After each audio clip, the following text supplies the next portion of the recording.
Today, we talking mullets. The mullet vibe is not just a haircut, it's a way of life. Get out the way, posers. Try and pick up what I'm putting down. M-U-L-L-E-T. Vibes. My day was usual business.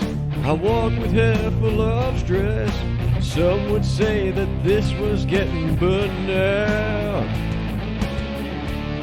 As I sipped upon my coffee, an epiphany dawned on me. I would find my career. Cause when it's business in the front and party in the back, you know you're gonna be okay. Cause the boss is on your ass, waiting for the weekend, can't see the light of day. It's the Mullet Man. Yeah, it's the Mullet Man. Yeah, it's the Mullet Man. Whoa, it's the Mullet Man. Vibes. The mullet seemed to call me, so I took a trip to go see just what kind of man I could become.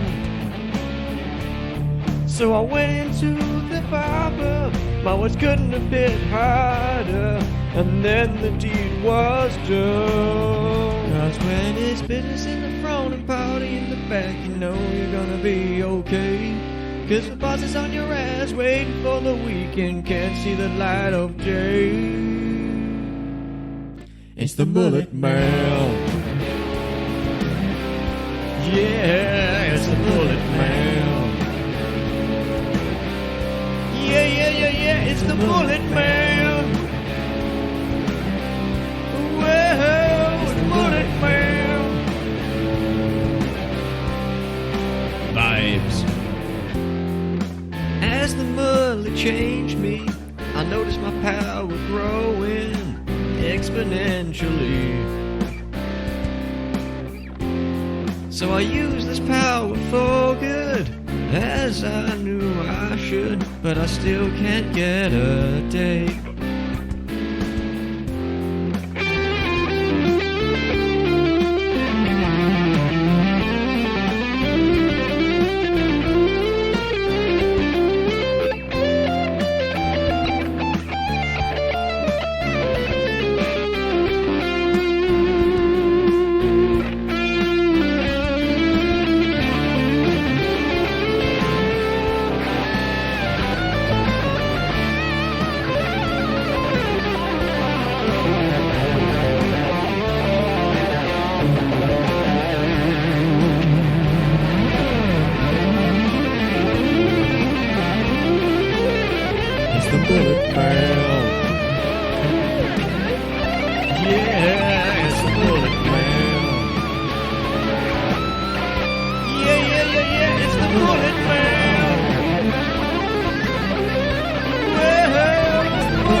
And finally, filling the quota is something I could finally see.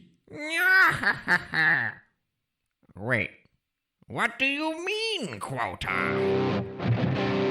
Today, we pay homage to the streamer's salty snack of choice, and the capos brave enough to defend their honor.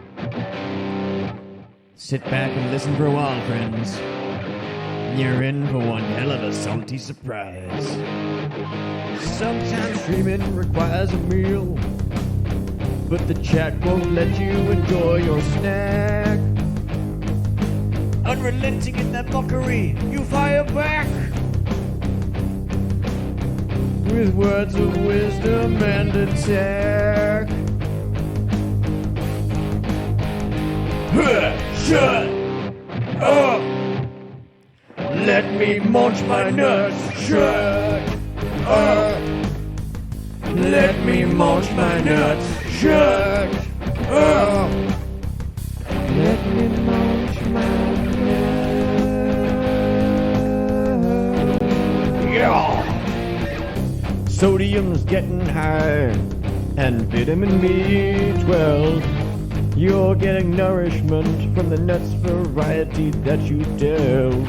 You may think of dirty jokes, all your 69 intros. But Capo continues lunch, he continues to munch.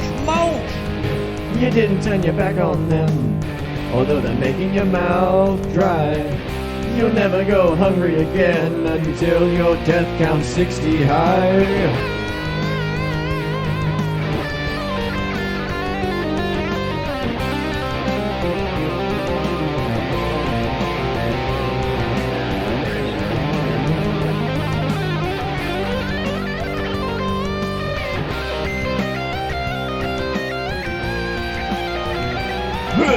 Shut up! Let me munch my nuts. Shut up! Let me munch my nuts. Shut up! Let me munch my nuts. Damn your rotating cube! Ah! Shut up! Let me munch my nuts. Shut up! Let me munch my nuts. Shut up! Let me munch my nuts.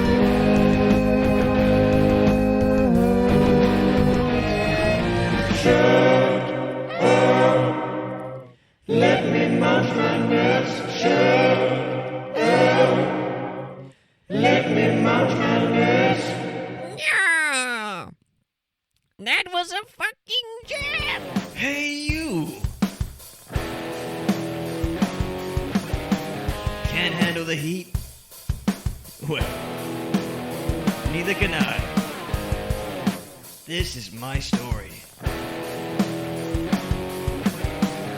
How I became known as the one and only Mega Melt. 'Cause the whole damn world is frying. Mega Melt. My brain is liquefying. Mega Melt. They want me to stay hydrated. Mega Melt. But I ended up melting instead. The temperature rises higher. My body consumed by the fire. Disco Inferno drives me insane as the melt become my brain. Mega Melt. 'Cause the whole damn world is frying. Mega Melt.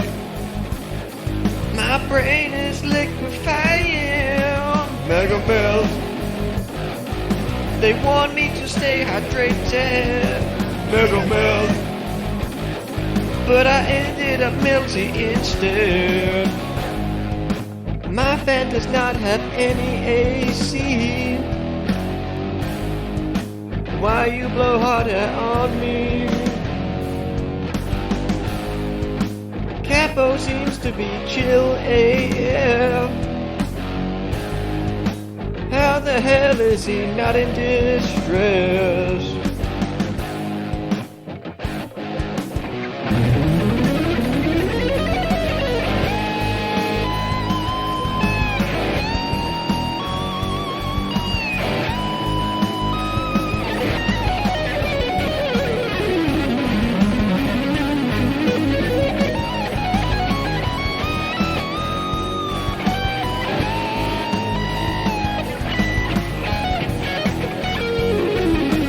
Mega Melt. 'Cause the whole damn world is frying. Mega Melt. My brain is liquefying. Mega Melt. They want me to stay hydrated. Mega Melt. But I ended up melting instead. Mega Melt. And fairy dust where we lay our scene. Our hero lusts after a dragon-esque queen. He's neither vegan nor vegetarian. The people call him the phallic barbarian. And while his great powers cannot be ignored, well, they're not contingent on his ability to, brandish his sword. And so he embarks on the most thrilling quest to solve quite a big problem, it must be confessed.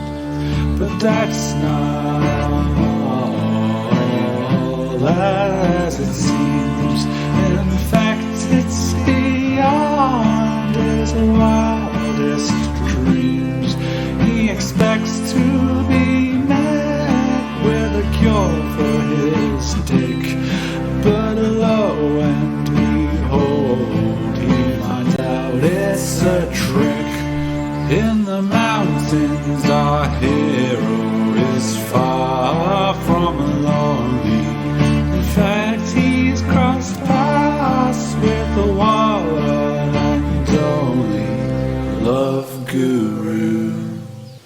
The Love Guru possesses a mystical power to have our hero fighting fit within the hour. There's probably a joke with a penis right there. And so our hero continues on his way, returns to his homeland merry and gay. He returns to his parents after they've been away, and they confess they thought that they'd never see the day where their son, who has certainly has been around, finally. Hello, and welcome everybody to a slightly late edition of the Ebon Death. All kinds of prep and setup was needed to be done this week. But we're back, episode 32, and I'm joined by Capo, M, Russell, Charles, and Cactus. Unfortunately, we're missing. Unfortunately, we are missing. Bingo wing going. I flapped my wings somewhere else. Sorry. It's going to be one of those kinds of episodes, people. Unfortunately, we are missing Oscar and Solgra, as both A and Shlee are currently unavailable. But with the five we have here, we should be able to crack on with this new quest. Which, let's face it, let's see who remembers. I know, we'll pick the one person who pick one of the people that wasn't here last week. Capo, what happened last week?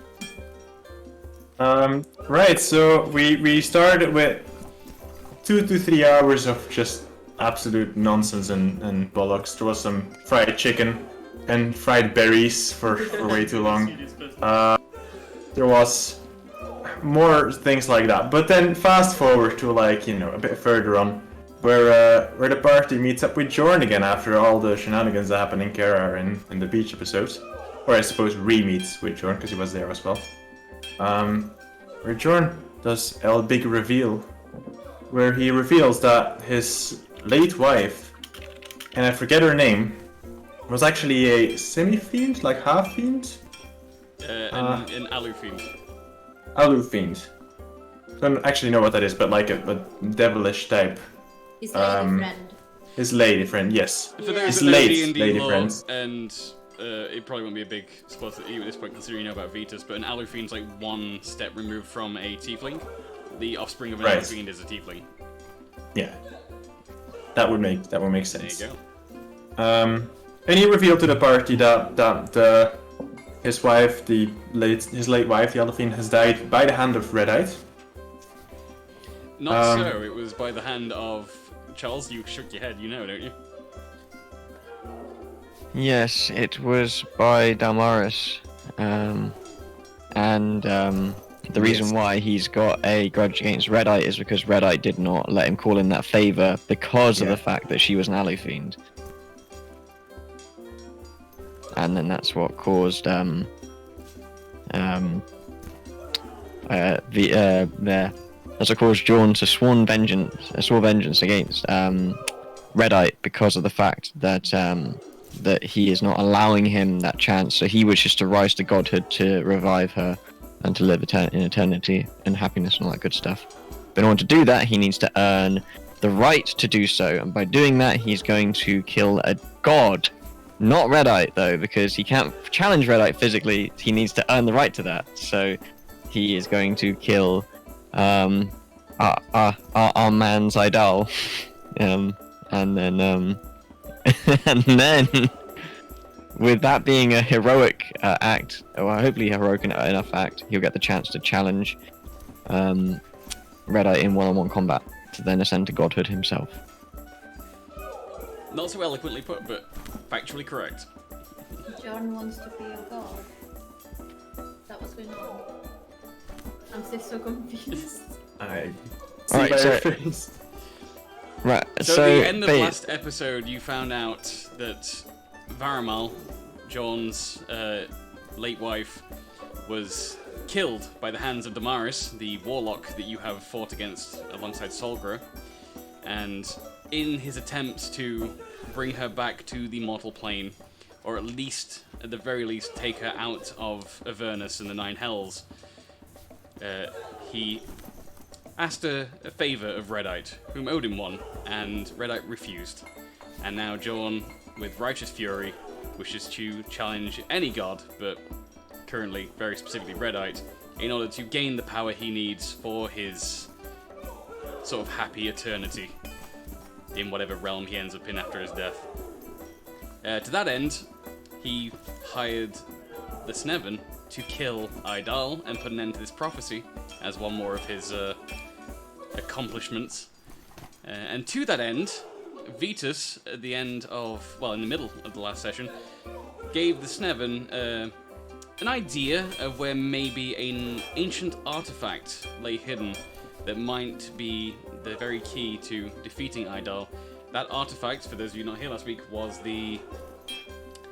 one of the rings, the large Kuror rings, the one that you found under the Kurharian Palace. The Gate of Stars. The gate, yes, the gate, the Celestial Gate. Yeah. The Celestial Pathway. There is a broken one under Fort Dondergod, but Vitus believes that there is a complete and possibly well-maintained one somewhere south of the city of Orathlon. And to that end, he told you guys to set off as soon as possible, and John thought it was best if you guys set off the day after, so that you might get some well-earned rest. As Solgra, despite having a few days after the beach party, is still suffering with the hangover from the Avernus liquor. M spent most of their time sleeping, probably sleeping off their own hangover at Fort Undergod. Yeah. Fanny Boss went on a kind of a binge looking for alcohols and chickens, and managed to get himself fried chicken and a particularly special brew. Shareed committed a war crime alongside deep frying some good berries. That didn't even faze me anymore.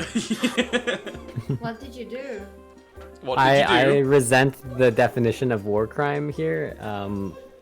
I raised a hero. That's what I did.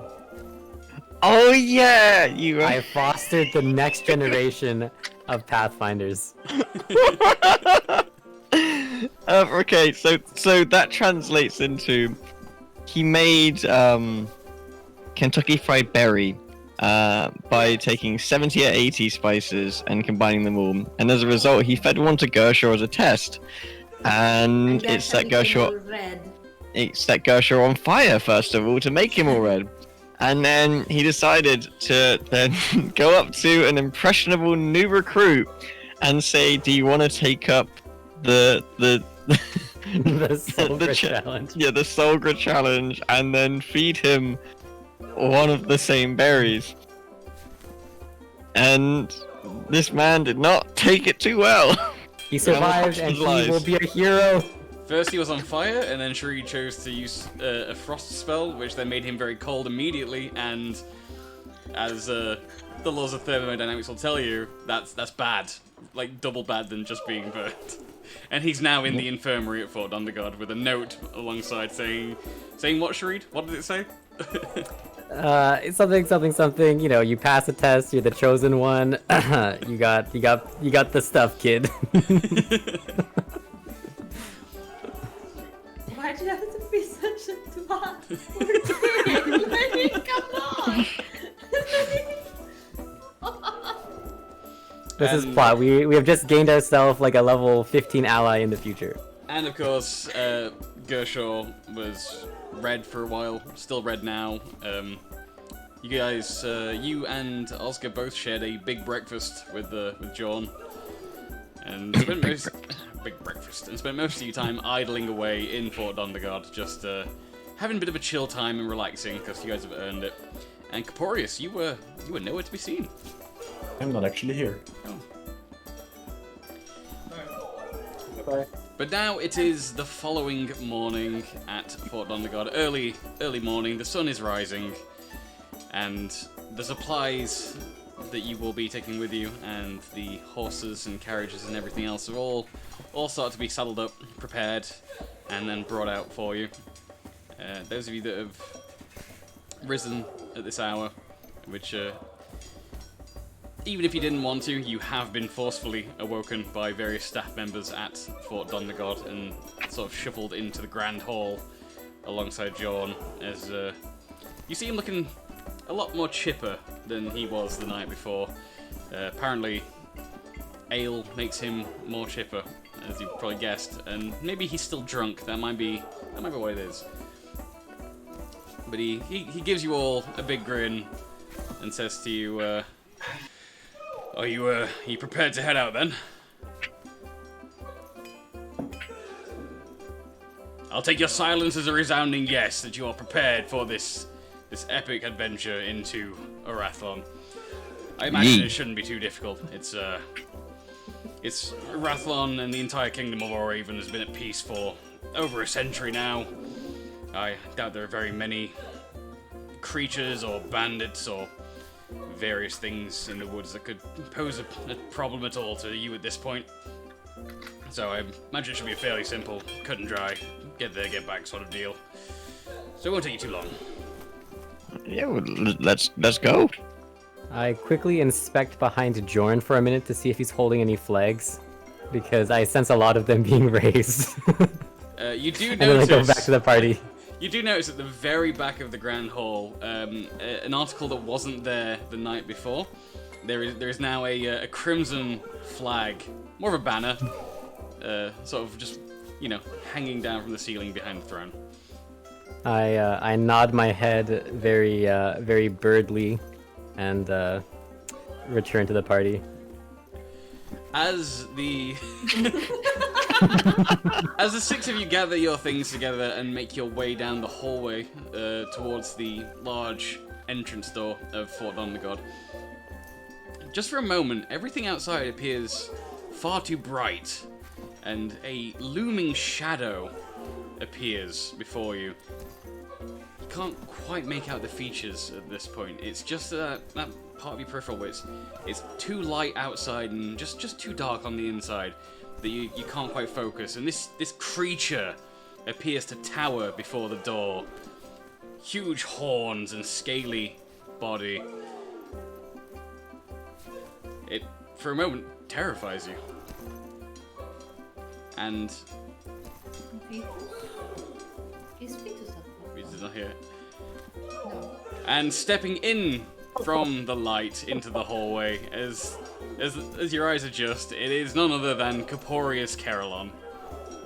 Oi, Oh, hi. guys. Never drinking that again. That was a chunky entrance. You're chunky. Is that a compliment from you? Can someone clip that, please? I beg you, chat. Please. I pass Capo one of my newest berries and say, "Hey, welcome back. Want a refresher?" Everyone else has had one. They're really good. And I pass him the without spicy berry. question. Amazing. As you're eating it behind Shareed, you can just see John doing this. Too late though. You've already begun to eat it. Yeah. Alright. As you eat it, nothing happens. Oh, bless. How does it taste? How does it taste? It tastes pretty good. As far as flavor profile alone goes, it's pretty damn tasty. You do notice that it is. It would be considered very spicy to other people. To you, it's just about hitting the lower notes of that spice. Like, it's unusual for any food that's not made in a Dragonborn kitchen to give you that kind of reaction. Like, you usually find that any race not of Dragonborn tend to favor their foods significantly less spicy than the Dragonborn. And you're a little bit surprised to find that, yeah, it is hitting that register just a little bit. You're like, it's some spicier. Spicy bird, man. Thank you. Thank you. Yeah, well, welcome back. Welcome back. You will also find that you gained yourself 10 temporary hit points. Oh, bless. Very good, bird, man.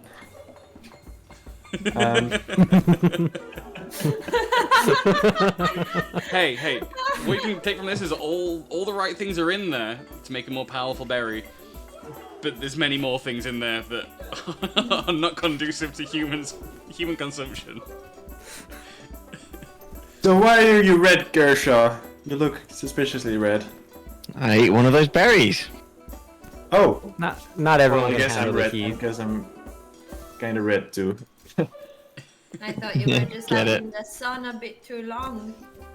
You were there when I had the drink. You were there, weren't you? You were there. To Gersha, Oh, never mind. the ferry. I was there when you had your drink. Yeah, that's what I. Both You were Caporius so pissed. both Caporius and Solgra are both still bright red with wings. Solgra with horns that she shouldn't normally have. Caporius with more ornate horns than he normally has. They're almost at the point where they could be considered antlers. Caparius, you got a bit hornier than usual. Oh, you're funny, aren't you? I am. Too much to drink for this. Hey, can you fly now? I haven't tried. I've actually been busy, believe it or not. Can you like jump off somewhere and ride and what happens? I'm not totally opposed to that.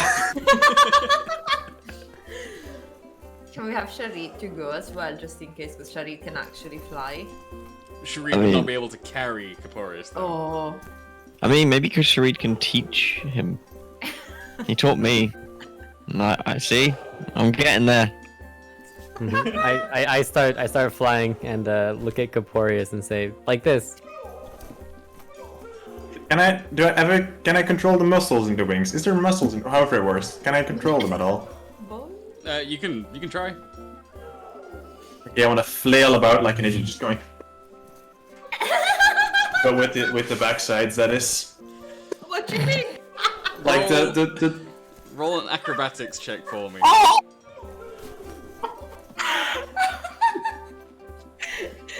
That he's twerking, basically. No, like up with the No, wings. no, you're twerking. Let me find the actual channel. Where are you, Roly Boys? Roly boys. D20 plus acrobatics plus 2. God bless you. 8. You manage to sort of maintain a level of flight about a foot off the ground. You seeing this? Fucking wings! We find a higher ledge. Impressive. I start clapping. I follow. I bow and lose my balance and slide back towards the ground. You crash unceremoniously after falling a foot. You take no damage. It doesn't hurt or anything. The only thing hurt is your pride. Not much of that left. Just get up and dust Alright. off. So, what have you been up to? No, When I was. What have you been Oh. up to? Oh, you know, just big city stuff, taxes and all that. Making sure people have homes and making sure the city has income and food and commerce and what have you been up to? Way more interesting. I was hungover. Me too, actually. I read the Birgit, can I have used the time that I was hungover to read more books? Yeah, where did you get to last time? You were on volume 5, right? You finished volume 5. I think I finished volume 4. You will have managed to get through at least half of volume 5. You would have got through the whole thing in the day, but I was hungover. the hangover was working against you on that one.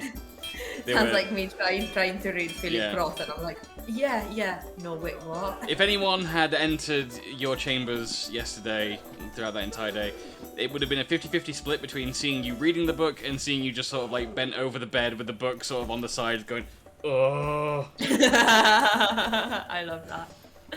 As you just flip back and forth between those two states for the entire day. Yeah, I've done some reading. I've discovered interesting stuff. What have you discovered? I don't know yet because I need to read all of the books. Oh, I see. You feel potentially interesting. You feel at this point that you have maybe just over half of the secret descriptions decoded from the books to allow you to replicate or deconstruct this particular ritual the books are meant for. Yes. You don't fully understand it yet. You know that you're missing some key elements, but you feel like that's probably going to come in the last 2 books. Yes. Well, Caparius, I know you're my friend and you want to help, and this is going to be potentially even good for your city and having some, commercial trades with Temond. And the books, there's a legend of a dragonborn that performs a very special ritual dance. Not that drunk. I hope you're ready, because I'm gonna need your help. I'm gonna need you to give 100% if we wanna save Temond and the King of Temond. The book clearly says so. That's the only kind of information I have. Is this the book with the naked dude on the front? The Phallic Barbarian? Yes. Yes, of course. What other books am I supposed to be reading? Well, that's a good point, yes. So that's it. That's me, at least. Did those horns cost extra brains? Why, do you want some? Yeah, actually. I've been missing them. How many sessions is it now? So, anything else? How's the place here? What's the plan? What's happened other than, smuts that turns out to be legends of Dragonborn dancers? Chicken. Yeah, it is. Oh, nice. That's a fact. Well, at least some things are still the way they belong. John chooses this moment to cut in and says, I'd love to catch up Caporius, but Vetus has sent word for the Sneven to travel to Arathlon.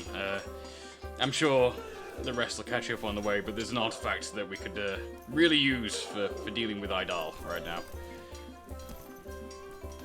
Okay. That seems like a good reason.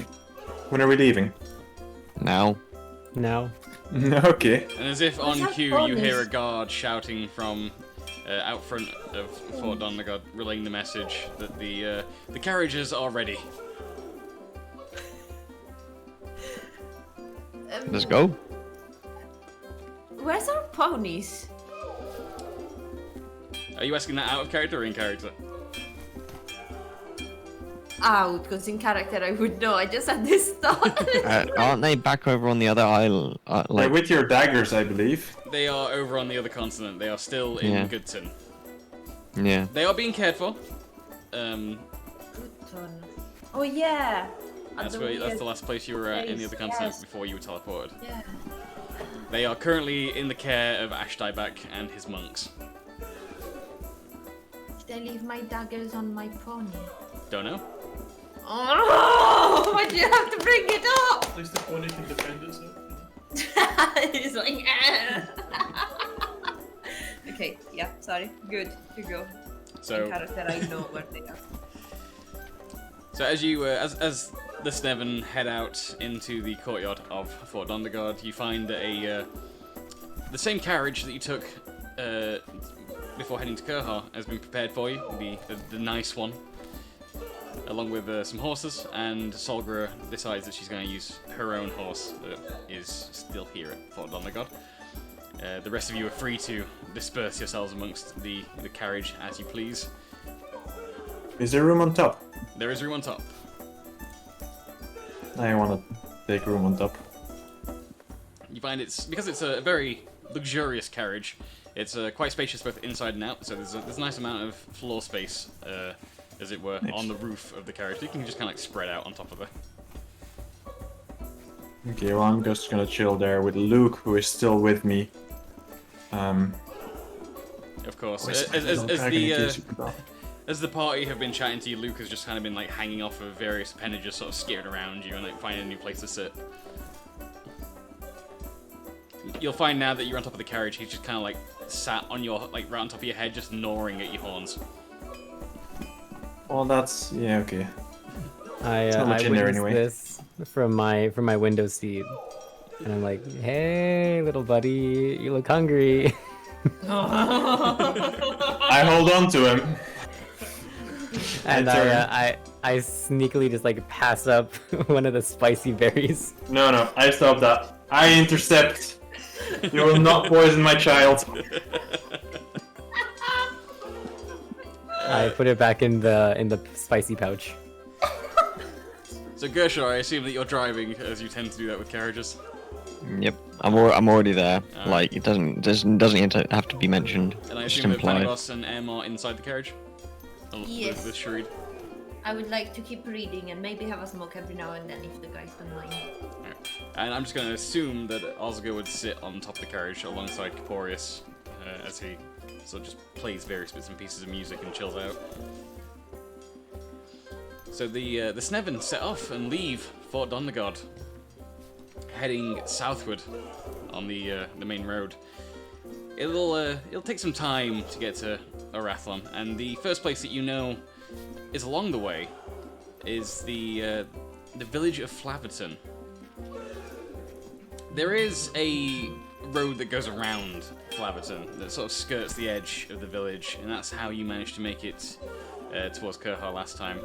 Only this time you find that the road that leads to Arathlon is directly in the center of Flaverton. The actual cross-section makes up the center of the village. As you travel, it seems to be taking a long time to make your way along the roads of Allraven and towards Arathlon. And you haven't seen a village in some time. It's starting to feel a bit longer than even the journey that you took last time when you were heading south.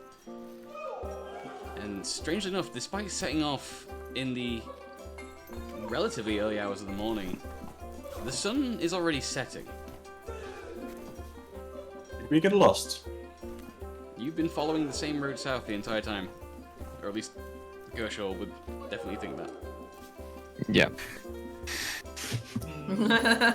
I mean, you're on top of the carriage with me. I mean, you can try and call me out if you want, but there's one road. And I'm following it. Fair enough.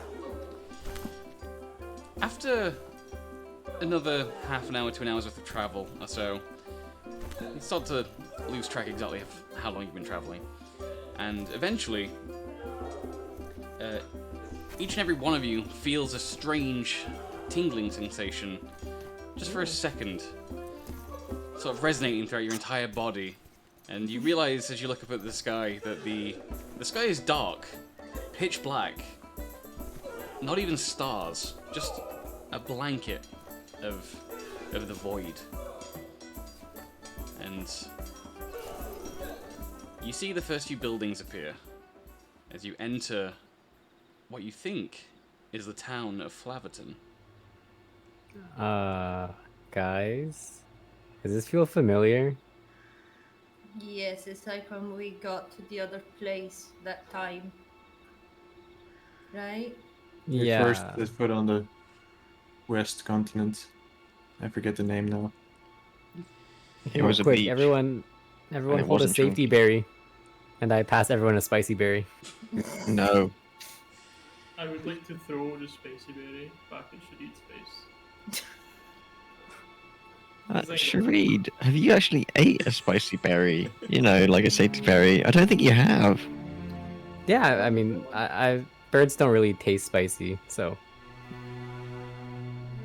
Is that so? I eat one.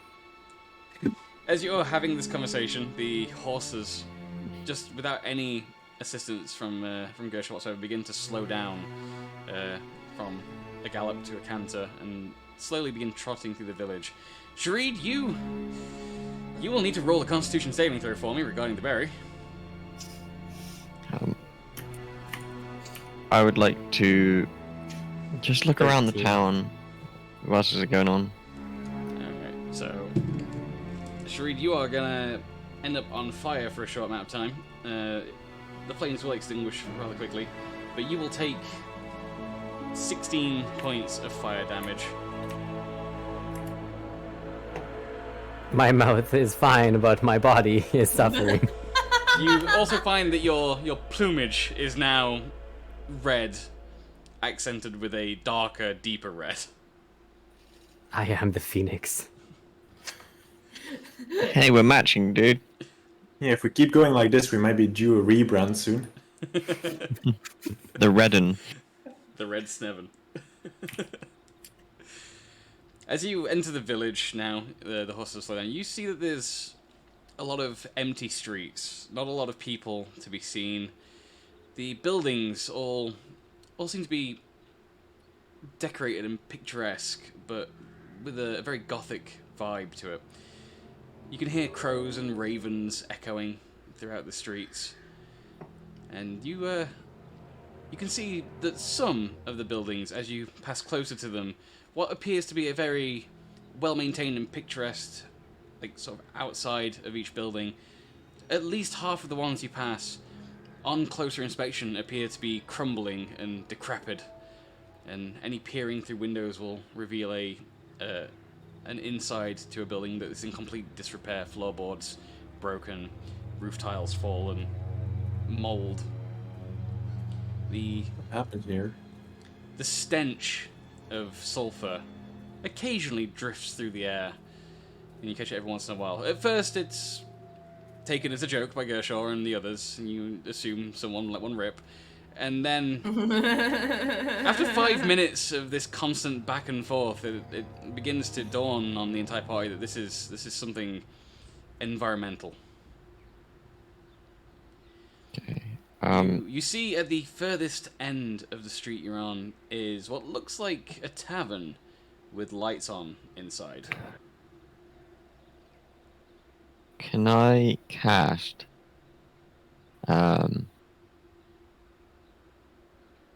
Visage of the Astral Self? You can. Okay. And that's for 10 minutes. I'd like to look around the town. Are you just looking around, or are you actually going to go for a wander around? Physically, just looking, not actually exploring yet. Right. Just looking around the town, just trying to see anything that might be abnormal. As you look around, you get a good sense of the layout now of this village. As you entered, one of the first things that you spotted was this central tower, almost like a citadel in the middle of the village.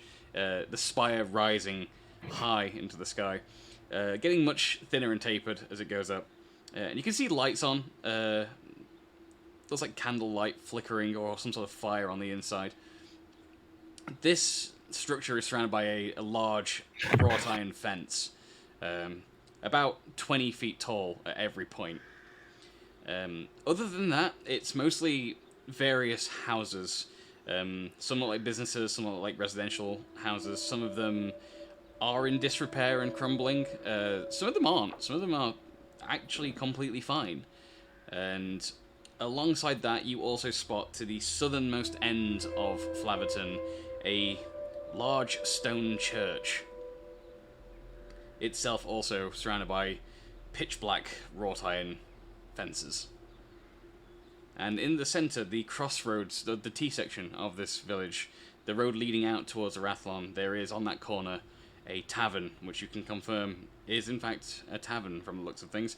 There is candlelight exuding from inside, and you can at this point, because of your visage, you can read the signage for the tavern quite clearly as you read the words, "The Inexperienced Butcher." Sorry, no, "The Incompetent Butcher" is the name of the tavern. I relay this information to the party. Hey guys, it looks like there's a tavern like way up ahead. And The bright windows. yeah, it's the Inexperienced Butcher. 1 N or 2 N's? Two. I mean, there's yeah. I mean, there are 2 N's in inexperienced. I didn't write it that way, but it is now, because that's a much better idea. So 3 N's in inexperienced. Inexperienced. Yeah. I misspoke. It's meant to be the incompetent butcher. Can still be incompetent. Yeah, the incompetent butcher. Incompetent. You That's also still see the- that part of the signage is a painting, as a painted signage of a meat cleaver covered in blood. That looks welcoming. Yeah. Gersha, did you see any people in the town? Because it doesn't look like there's many people around. No, I see lights, but I don't see people. I don't know, but there's something just like apart from the horrible stench in the air, it smells like a horror episode. I don't know why. But yeah, I feel like we should split up and nah, I'm joking, guys. I would like to go and explore one of the houses. Okay. Couple, did you have your hand up? Yeah, it's no rush though. I can do it whenever. It's Oh. go on. Alright, go on, Capo. I was just deciding which house M's gonna check. Okay. I'm gonna cast this guy's self, and I'm gonna look like Gersha when he normally does, but a little bit taller and a little bit buffer. Got it. So you are now disguised as what Gershaw would believe would be what the phallic barbarian looks like. But clothed, but yes. Yes, yes. Caparius, you look like just the guy from the books. That's the prophecy. Yeah. You just have too many clothes on. We could potentially start the ritual very soon. Buy me dinner first. Come on now. What? I need you to I dance. shake my bag full of spicy berries. See? Someone say dinner? Okay, guys, we're in the middle of the street right now. I'm gonna find a place to park, which is. Before you do that, M has already disembarked the carriage and begun to sort of search through a house at random. The first one you approach, the door swings wide open as you try it, and stepping inside, you can smell the damp and the rot of the wood. The plaster on the walls is crumbling. The wood is in disrepair. It looks as if this house has been completely ransacked. There are items strewn all over the floor, bookcases tipped over. But nothing of value appears to be left in this building.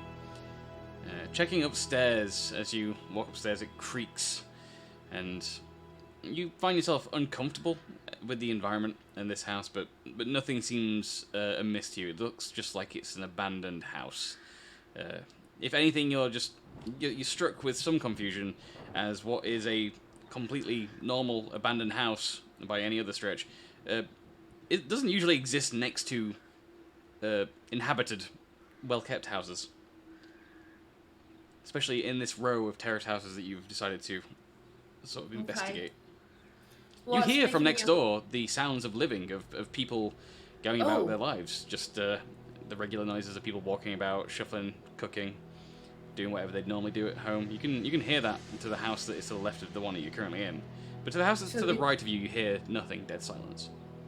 So I entered just one. Well, good thing I didn't enter one where there was people. Is there any way I can look in the house with people inside? It has windows. Yes, windows. There are windows on Can the I- ground and second floor of this house. Can I try and look from the house that I'm in? I'm supposed it's pretty dark You inside. roll an investigation check for me. Oh, my D&D Beyond crashed. That's why everyone else is using phones right now, because apparently it's not working on browser. Mine's oh, working no, okay. I'm not logged in. Oh, that'll do it. Yes, it's completely broken. How do you do it? You Do need have an app? have your. Oh, never mind. No, website is struggling a lot. Like I have it open now and it's fine, but clicking anything just breaks it. Yeah. Well, I will if someone wants to do something else, because I will have to remember my login details. That's why you were all on the phones. I thought, oh, I'm stupid. You thought we were just some hipsters. You thought we were bad. No, unless you were using an iPhone and Safari, but. You come up empty. You're not able to see anything that might help you from inside the house. Currently, am. Do the rest of us hear signs of life from the other houses? You or do just occasionally. It's not particularly. It's not like you're trying to hide it, but the soundproofing in these houses is fairly decent, to the point where you're only picking up occasional sounds when you strain to listen for them. There's no moon at all, is there? No moon, no stars, just a blanket of nothingness in the sky above you. So, can I find a place to settle the horses down, so that we can disembark and, yeah. What do you want to? Where do you want to put them? Part of me wants to say outside of the town, but I don't think we got that much time to go back outside the town, do we? Or are we still at the entrance of the town? You're sort of in the middle of it at this point. You're not far from the tavern. We'll be going to Okay. the tavern anyway. You might as well. Yeah. Let's. I'm gonna start moving towards the tavern. I don't know whether anyone saw M disembark. But they out of character, like, you know. So Like, I might think work. she just rolled up. Yeah, just dipped. Like, you know. I'm just gonna go towards the tavern. Start moving. The same. I'm chilling in the carriage still. I think I made it. Not in the house, that I don't know. It's not loading my characters. Is it loading yours? Basically what last time. It As cannot you- load your characters. As you make your way to the Incompetent Butcher, as you approach closer, you can hear the occasional sounds of chatting between patrons, and just the faintest hint of an organ playing. Is it a jam? We will find out. I head towards the organ. Alright, so you pull the carriage alongside the tavern, and there is a place to leave the horses and the carriage that's sort of packed pretty close to the exterior of the tavern. No one's out here to greet you, though. And as you all begin to disembark the carriage and leave the horses, minus M, who is still in a building, a thick fog begins to roll in very quickly, surrounding you and then completely filling the village. It makes it difficult to see more than 10 feet in front of your own face.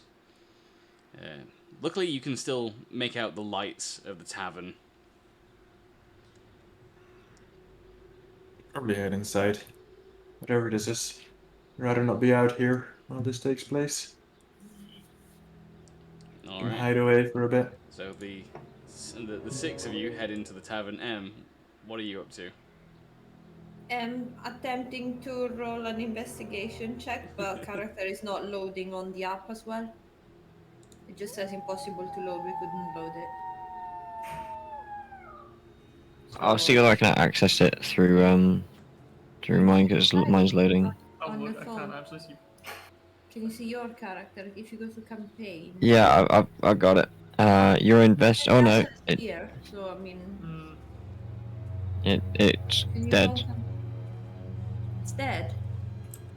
Mine died now. On A the phone. beholder has appeared and ruined everything. Oh, yep. Why must they have problems on a Wednesday night? That's our D&D night. What dicks? Um, Yeah, I can't access campaigns. I wonder, can we use Avray for that? I don't know if it will have saved everyone's stats. We'll give you a flat +2. Just give me a d20 +2 for your investigation. okay. I know my stealth is +13 and deception is +10, but D&D, we 9. should have saved character sheets somewhere like offline as well. I got them as PDF, but it's so old. Yeah. It's like levels behind. When Oh. So unfortunately, with that roll of 9, you can't. You don't really find anything of any further interest to you in this house. Okay. For now. Is there anything like scratch marks or something that makes me think that there's been a struggle? Oh well. No, as far as you can tell, it's completely empty and barren of any sort of hints as to what might have happened to its original occupants. It's just abandoned. And I can't see in the next house because I rolled poorly. Well, you're inside one house, so you can't Okay. seem to see any way of seeing into the other house from the one you're in. Okay. Can I go outside and try to look? They have windows on the ground floor. Can I just try and... They do, and as you leave this house, that is the moment that the fog begins to roll in.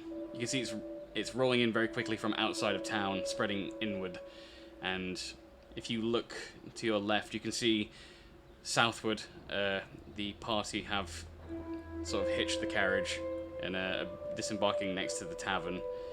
So on your left there is the party, and on your right there is a very, very quickly moving fog. How far is the house to the left it was? On your left, it looks to be about 200 meters down that road. I'm quick. Can I run there? You can. But quietly. You take off at a sprint, and you make it to the carriage and the rest of the party as the fog engulfs all 7 of you, making it very difficult to see. Gershol might be the only one that can see sort of in any distance at all at this point using his visage. As a human himself, though, he could not see. Only his visage is going to have that ability here.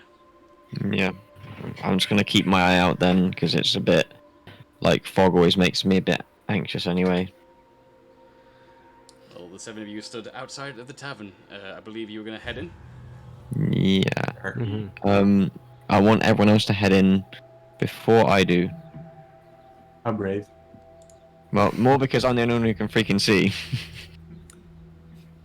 While I'm heading to the tavern, can I like run my hands like sideways through the fog just to see if it feels like normal fog?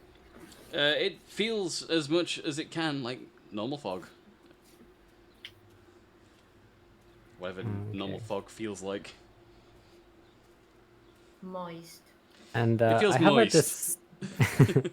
I have a dispel magic. Can I try casting that before I head into the tavern?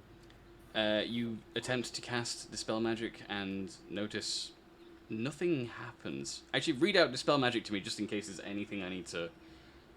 Choose one object, creature, or magical effect in range. Any spell 3rd level or lower ends immediately, and my roll 20 just crashed. Okay. I'll open up another. Dispel Magic 5e. Based on what you said so far, though. Oh, go on. For each spell 4th level or higher, make an ability check using spellcasting modifier. DC is 10 plus spell level. On successful check, the spell ends. Roll that check for me. Okay. I don't know what level this spell is, but I'll just roll it. I know what the DC is. Oh, okay. Sorry, right. Um, what it? I don't know. I don't know what my spell casting is. It's either 5 or 7. I think. Roll it with a 7. Yeah. I'll allow it. Okay. What can go wrong? To the best of your knowledge, nothing happens. Okay. Nothing changes. Although, as you're... Who's entered the tavern so far?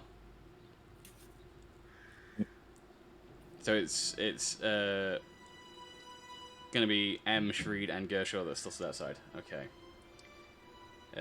As you're watching Shreed attempt to use Dispel Magic, in the fog at a distance, Gershaw, you see it the most clearly. The rest of you can't really tell and make out the shapes. But Gershaw, you see very clearly in the distance through the fog, on all routes to the north, to the south, and to the east. At the end of each of those roads, you see large shadowy figures moving. The bodies look all wrong for a human or any of the races you know. The arms look significantly too long. The hind legs appear to be digigrade, what they call them, the backwards. Backwards. I forget the actual term. You got me thinking about it now. Yeah. God damn it. And they seem Bipedal? No, bipedal is just bipedal is just 2 legs. Yeah. Yeah. I'm sure someone on Twitch will probably know as well. If someone does, let us know. But I'll continue the description at any rate. And the upper bodies seem both bulky and buff, but at the same time emaciated. Like the few glimpses that you catch through this thick fog, it looks like skin has been pulled taut unnaturally across the torsos. And while you can't make out any definitive features, you feel as if you can make out horns atop each of these creatures. And you hear a snarling noise on all sides start to get stronger and louder.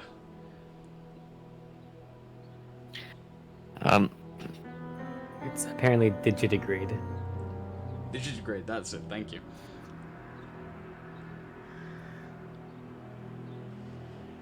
As you're staring at one of these creatures, Gershaw, you see 3 of them on the northern road, the road that you've just entered the village from, and one turns away from you to its right and walks towards the nearest building, just past an iron lamppost, and it brings itself down onto all 4s and just begins to rhythmically and slowly bash its head against the wall.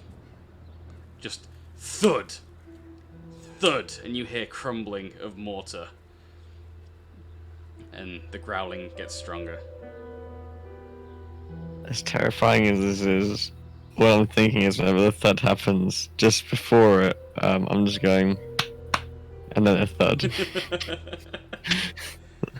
This calls attention to you, as immediately it stops and very quickly swivels its head, and you see a bright red glow of both eyes piercing through the fog.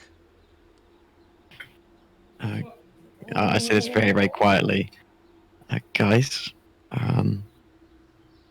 it's time to very slowly walk inside.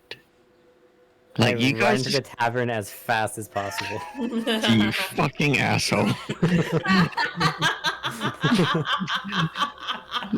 What's wrong? Why are you running? Get the fuck inside, Capo. You can't see it. I'm already inside. You run in like a maniac. What's wrong? Gershaw told me to go slow, so I thought it would be best to go fast. Sensible. Who else is outside? Me? But I'm not with you guys. Are you aware of what we're doing, of what's happening? I was tweeting at D&D Beyond to complain, so I kinda... In character, I'm assuming yes, because my perception is like crazy Yeah. high. You can have entered the tavern with the others if you want to. There's no reason for you to be outside. But I was checking that building. Are those creatures near me? You made it back to the party as the fog rolled in, so you were Okay. stood pretty close to Sharid and Gershaw as that I all went kind of down. wanted to be outside now, though. Okay. Did I see them when I was walking back? You wouldn't have seen them as clearly as Gershaw, but yeah, you would have made out some of the shapes. You definitely, both you and Sharid would have seen the red eyes the moment that happened. Yes. Okay. And entering into the Incompetent Butcher, you are met with a room full of well-dressed villagers as they all stop what they're doing and all turn in unison to look at you as you enter. I wave a hand. They Hey, guys. all turn in unison. And after a short while of staring at you, they all slowly turn back to each other and continue their conversations. The room is filled with 20 or so villagers, all well dressed, all wearing suits or dresses, and some wearing top hats and monocles. That sort of Victorian era clothing. Behind the bar stands a man wearing a monocle and a waistcoat with a well-maintained handlebar mustache as he looks over at... Who was the first one to enter the tavern? Was it Capo or was it Russell? I think so. I don't know. I would have just made my way in regardless. Give me help hands. So as this man continues to use a rag to clean the bar top, he nods over at Caporius and Russell as they're the Caporius and Fanny Boss as they are the first two to enter. And after the din of the tavern has resumed its usual volume, he slides a bit closer to the two of you and says, "Lucky for you guys to enter right now." Matter out there. The darkness. That feels odd, doesn't it? Everyone knows in Flaverton not to leave at night. Best stay in the tavern until daybreak. All us out-of-towners. Why would that be the case? There's a plague.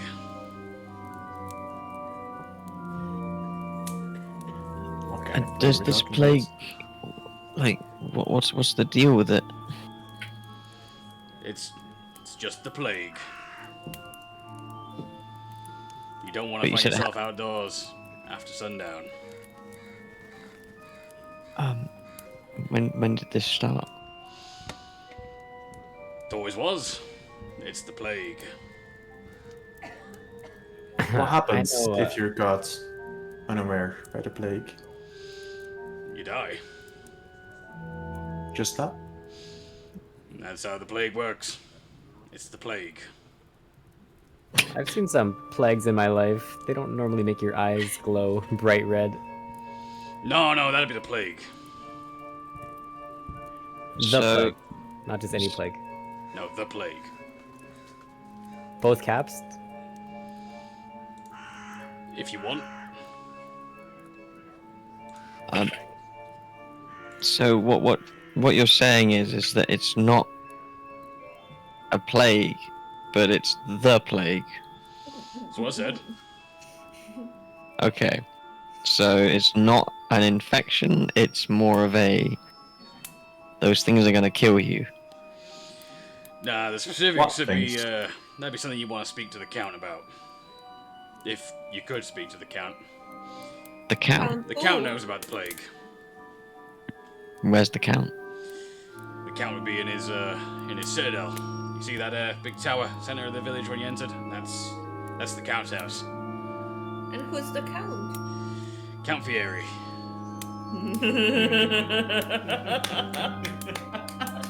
Finally. Ooh, What a guy. what a mighty name. Does that guy make good chicken? He's known for his appetite, is the Count. So he eats chicken. Oh, more than chicken. Does he eat dogs? More than likely. Does he eat humans? It's been rumored. Gosh, so you should go and visit the Count Fury. Does he take visitors? Nah, he's don't believe the Count has had taken a visitor in quite a long time. Possibly since before I was even born. Huh. I've seen him. Born? Sorry, what was that? When were you born? Oh, sometime at the start of the plague. At the start? There's always been a plague. Have you ever seen the Count? In person? Can't say as I ever have. But we all knows him.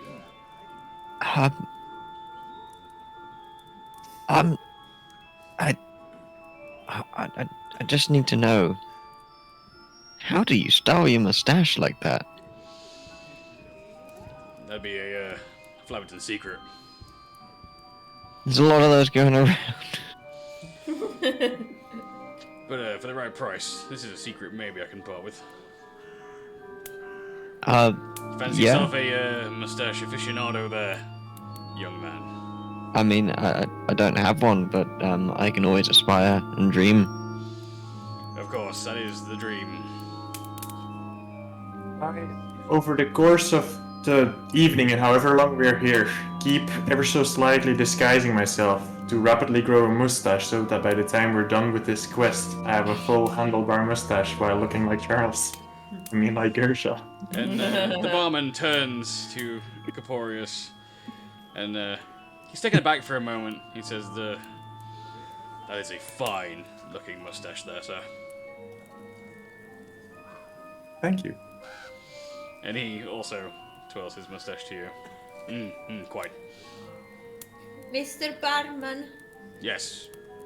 do you think I'll ever be able to grow facial hair as mighty as yours? If you believe hard enough, anything is possible. Except ending the plague, of course. That's never gonna end. So one question, you said that you go outside, you die. What makes inside so safe if they can kill you? That'd be the Count. But you don't know the Count. Each and every one of us in this village knows the Count, and the Count knows us. But you've never seen the Count. Don't have to see someone to knows him.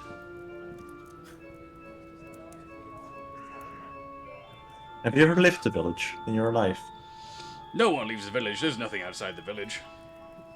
There is only the village and the plague. What do you think is outside the village? Nothing. And how did we get here? That is an interesting question. I assume it has something to do with the Count. Perhaps the Count has seen fit to bring you to this place. Yes, and that's And the why Count you wants should to see us. probably help us. Well, you'd best see the Count first thing in the morning. No, I'm not sure he'll take visitors. You can at least try. Can you give us a reference or something so that we can... a cover letter? I'm sure the Count knows that you're here. He knows all of us. We know him. What's your name, good sir? My name's Lucius. What is your name? Pleasure to meet you, Em. You too. Welcome to Mr. Flabberton. Lucius. Yes. Seems like a lovely place. Who lives in the house down the street, by the way? Oh, many people live in several of the houses. Though we have more Like houses than we who? need. Some houses seem empty. Yes, some houses no longer required. No one has ever lived in them. Where do you live, Lucius? I live above the tavern here. so do my entire family. Where do you get your food? The Count And your provides. drink?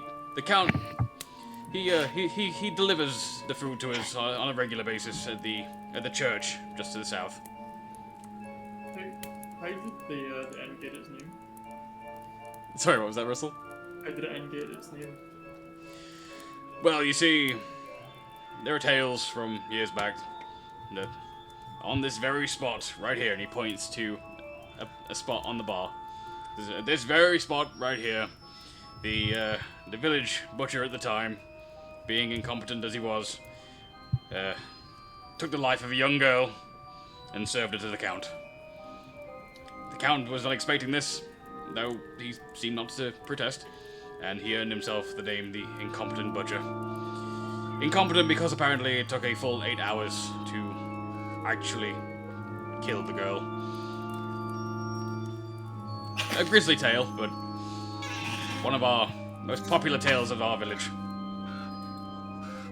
Well, One off? There's more of those, is there? there's quite a few so far. Oh, it's a storied village, it's Flaverton, as it's the only village. All tales come from Flaverton. Of course they do. You must feel so important here. You're carrying out the duty of humanity and stuff. Like, oh my god, what a task to have on your shoulders. Like, the fate of the world depends on you. Yeah, well, it's not much, but it's honest work.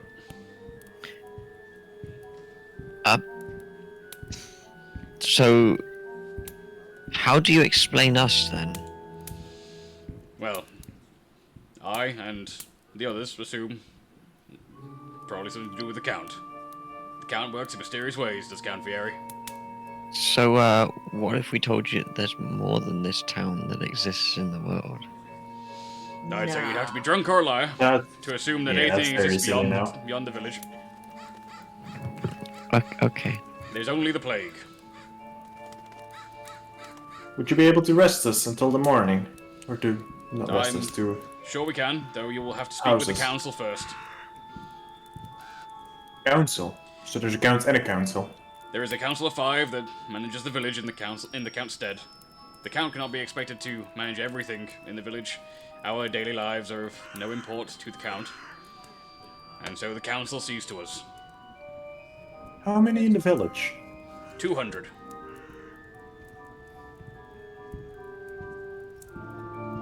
And when would this council be able to meet? For us to potentially get some Lucius roof over our head? Lucius gestures behind the 7 of you. As you turn, you see a long table has already been prepared with 5 seats at it and 5 humans sat staring back at you. And Lucius says, "The council will see you now." Of course they will. Thank you.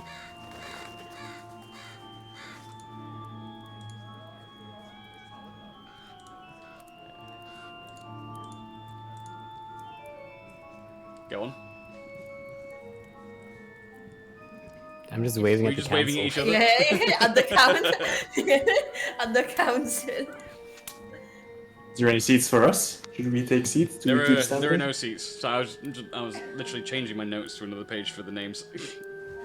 Should you ever ask for them. And I'm gonna hover slash not hover, like sit that, like, you know, cross your legs and kind of hover at the table. so along this bench you see 5 humans. There are 3 men and 2 women. It's working. Sorry, D&D Beyond, it's working Hey. on my browser. It returns. And one by one, each of the council members nods deeply in your direction, and the man sitting in the center of the 5 seats begins. "Welcome, travelers. I presume the Count has sent you?" Indeed, yes. "Yes, quite. Terrible business, this plague. The plague. I'm quite shocked to see that you've managed to make it here in one piece at this hour. So the Count clearly must have something to do with your arrival." Well, he wouldn't just send anyone, you know. There's a problem to be taken care of. Of course, such is the Count. Would you please do us the honor of sharing your names, travelers? Names.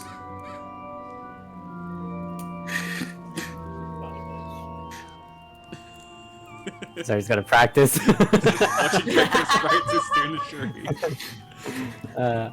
My name is Shadid.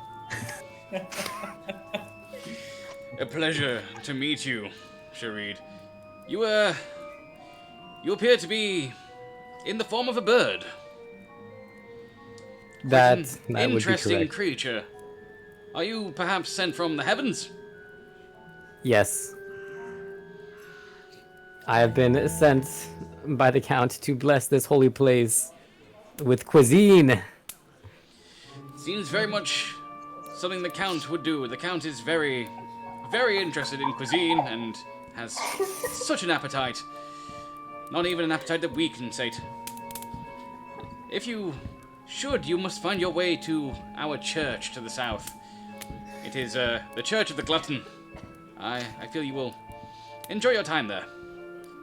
Yes, the church beckons me, and I shake my bag of spicy berries. And all 5 of them nod deeply to you, and the man in center turns to M and says, "And you, M, was it?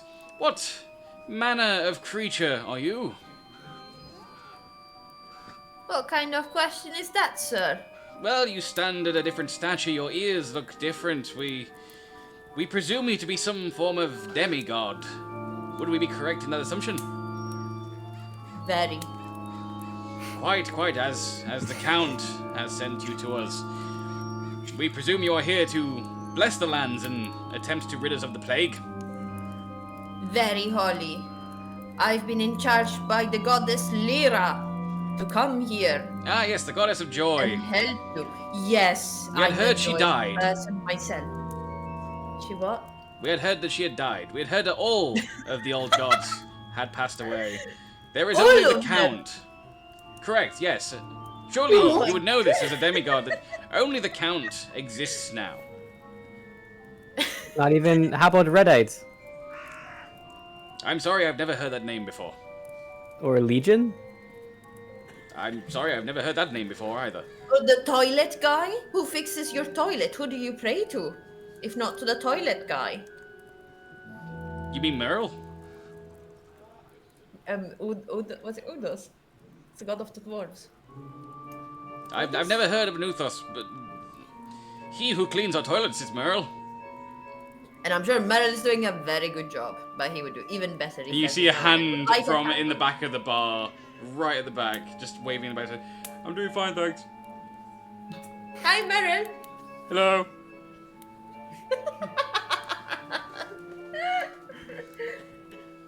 My name is Caporius. This here is Gersha. We're mere humans, but we're here to guide these There is holy nothing beings mere into about the... a human sent by the Count. You must surely yourselves be that of celestial blood. The Count's own chosen. Sure. Yeah, that works too. I mean, I'm celestial blood. Yes, of course. Yeah, we all are. Yeah. Yeah. So we expect nothing less than an eradication of the plague. And you, pointing at Fanny Boss, what would your name be? Funny boys. And I like to drink. and what manner of creature might you be? Funny boys. Is Fanny Boss your name, or what you are? Or are they one and the same? Yes. It is an honor and a pleasure. We have, in the council, never met a Fanny Boss.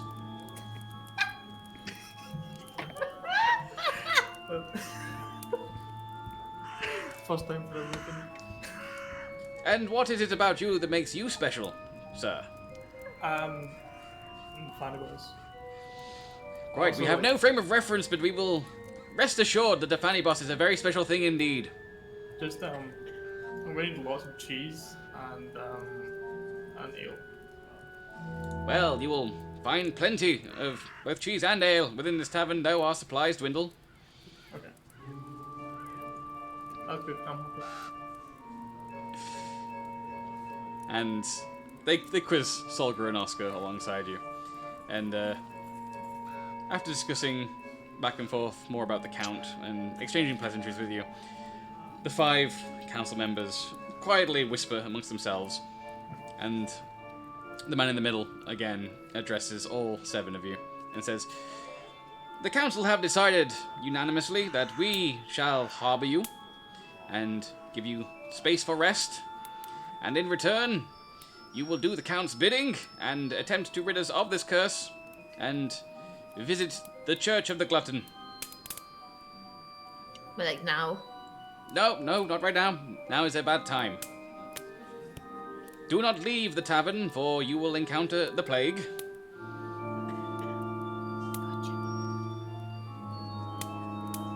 Can we have drinks? Of course. Sorry, Charles, you're about to say something?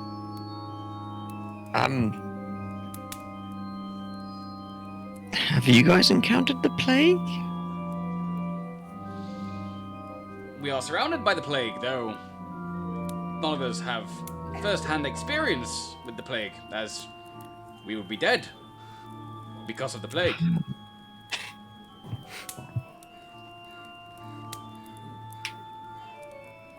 Okay. I mean, I figured the only way to solve the plague is to see the plague. But how will you see the plague to solve the plague if upon encountering the plague, you die? Will we die? Well, we will die. That's how the plague works. So it's always worked. There's always been the plague, and there's always been Flaverton, and there has been nothing else. We came in from outside. Do you reckon that if we opened the door again, that we could leave and come back inside? It would certainly be a risk. Would it be a risk to you if we opened the door? We believe possibly, and we are not allowing or willing to see the door opened until the sun rises. So we can't go out then? No. Is that what you're saying? Do not worry, the sun will eventually rise. Until then, partake in food and drink and rest. We're grounded. I didn't do anything bad. Did you do anything bad? No, it's fine.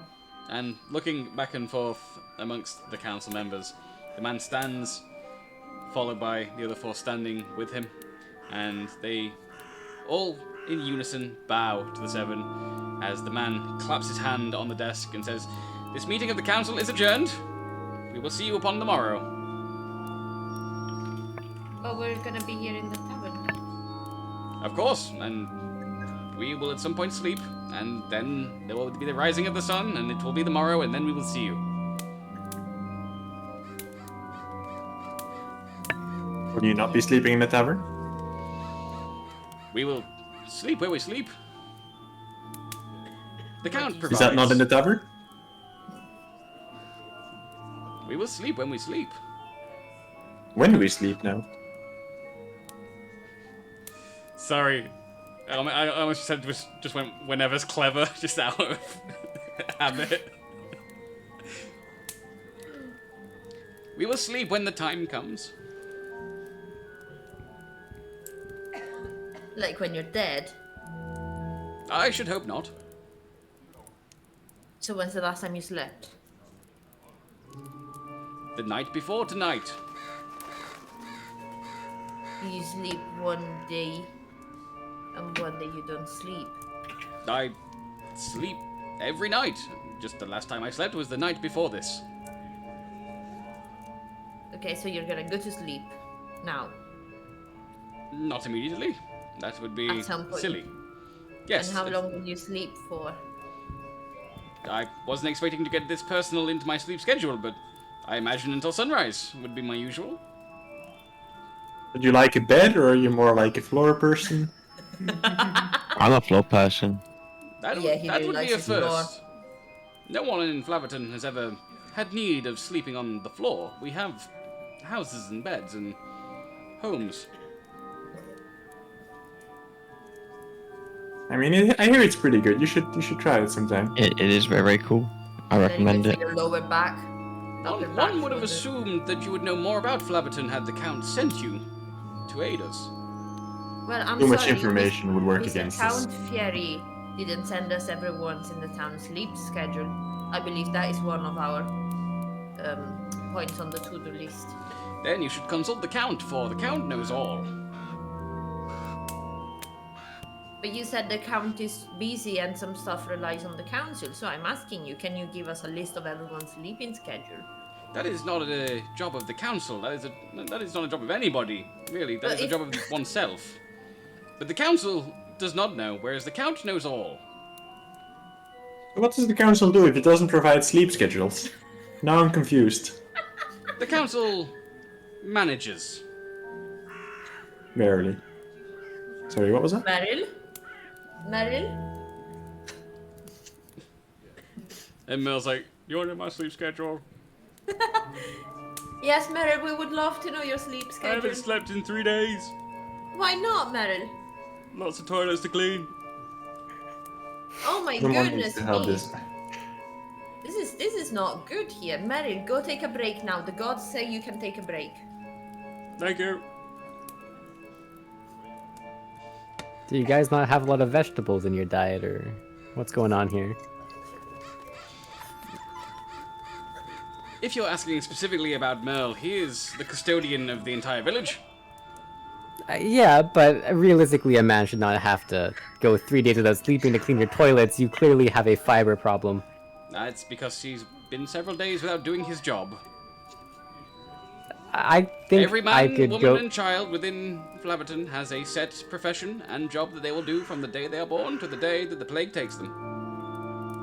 I reckon you could probably go an entire year without maintaining the toilets and not have to work 3 days straight. There is clearly a... Give me a list of your vegetables. Merle takes much pride in his job and the results that he gets. Our toilets in This- Flabberton are so clean you can eat off of them. I am sure, but the real question again is the vegetable content. Does the count provide you vegetables? The Count provides, Vegetables? of course. Okay. And I take out a notebook and write this down while humming and hawing.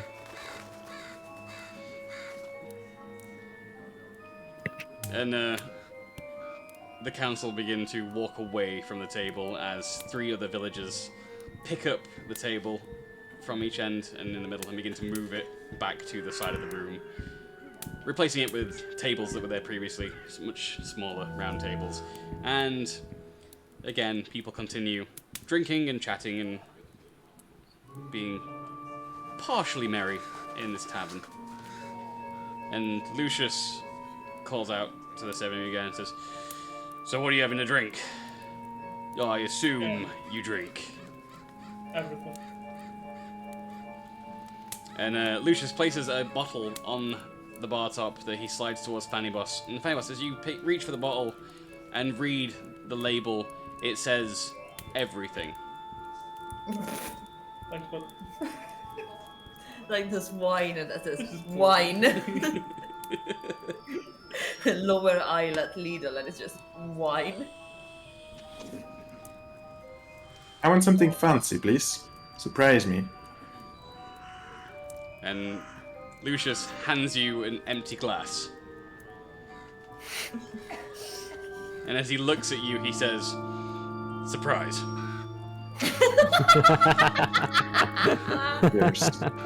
I take the empty glass and I wanna walk off into the bar to a point far enough where I can comfortably disguise myself into a fancier outfit and try and join in on a random conversation, a random table. Alright, before we do that, so, Gersha, what are you doing?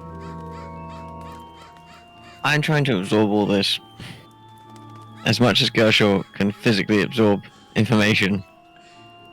Alright then, what are you doing?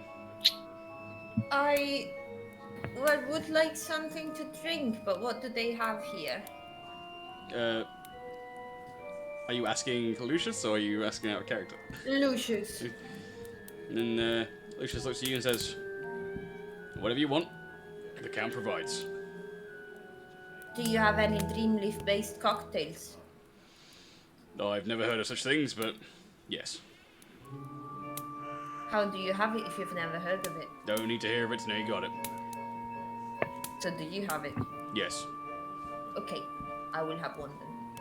And he slides a magical cocktail made of green leaf in front of you. I'll get the cocktail. With a very and then- fancy cocktail glass. Like it's got a Oh. quite a long stem on it as well, and very shallow like pool for actual liquid. Does it have an umbrella? It doesn't have an umbrella, but it does have an olive on a cocktail stick. I'm okay with the olive. I like olives. Is that what the guy think Dreamleaf is? No, it's an actual green leaf cocktail. If you drink it, it will Okay. be exactly what you expect. Okay, so I would drink it, but I would also put a fake monocle on and then turn to Fanny Buzz and be, ooh, so we cannot go out tonight because of the plague. I don't think that's a very good That would be the long and short of it, yes. Cheers. Would you like some crumpets with your everything cocktail? Yes, please, that would be splendid. And Shireen, what are you up to? I'm gonna whisper to Gershaw, hey, you can see outside, right? Yeah, I'm gonna go look outside. What else is going on? Gershaw, as you approach the windows of the tavern, you find it impossible to see outside. On the other side of the glass is thick fog, and even with your visage, you cannot see anything past the fog. Almost like nothing exists out there. Can I do some sort of arcana or investigation check? You can certainly try. If you want a closer look, I do always have vapor berries. I don't know that's a good idea to become vapor out in the void. I shrug. I mean, the last berry you fed me set me on fire. That's why I'm red. It's why a you're learning red. experience. You know, we all experimentation is really the spice of life. This spice just happened to be spicier than usual. Hey, listen, we both failed to read. To be read between the lines. You know, I mean, I was trying to find a way to squeeze that in, but I just look didn't down work. and I am quite red. You too. Yeah. And now we are literally read between the lines. In fact, I think some of my lines are red as well. Well, yeah, I'm gonna do an arcana check then, I guess. Do you want to see if there's anything magical going on, Sharid? You're much better at it than me. Whole magics. I can certainly try. I'm more versed in the berry than I'll let you than both the roll fog. Arcana then. Both do an Arcana check for me.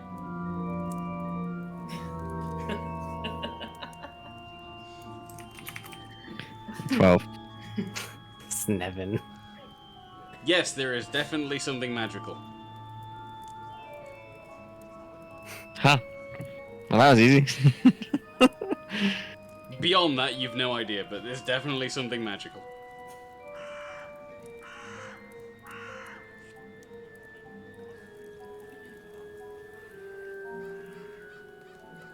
Caporius, as you're wandering around now in a somewhat fancier suit, waistcoat and all. Top hat? Question mark? Bowler hat. No, like one of the round ones, a bit more subtle. Yeah, bowler hat. Okay. As you are wandering around, trying to blend in and doing your best, you take a seat at a random table, somewhere near the back. And back and forth, you hear the same conversation between the patrons as they sit there drinking at the same time in unison, almost mechanically, as they respond to one another. Yes. Yes. Indubitably. Quite. Yes. Yes. Most Take a certainly. seat. You sit down at the table. Any reaction? They continue as they were without sort of acknowledging your presence whatsoever, just Yes. Quite. I chime in. Yes, indeed, gentlemen. And they both stop talking and turn in unison to look at you. And they stare at you for 5, 6 seconds. And the one on your left says, "No."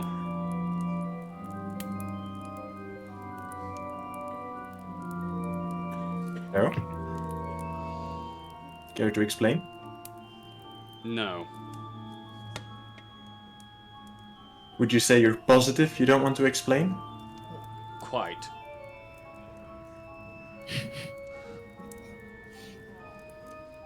Yes. And the two men drain the remainder of their drinks as they both stand up at the same time and walk away from the table. Where did they go? They walk 4 feet or so to another table and sit down. I follow them.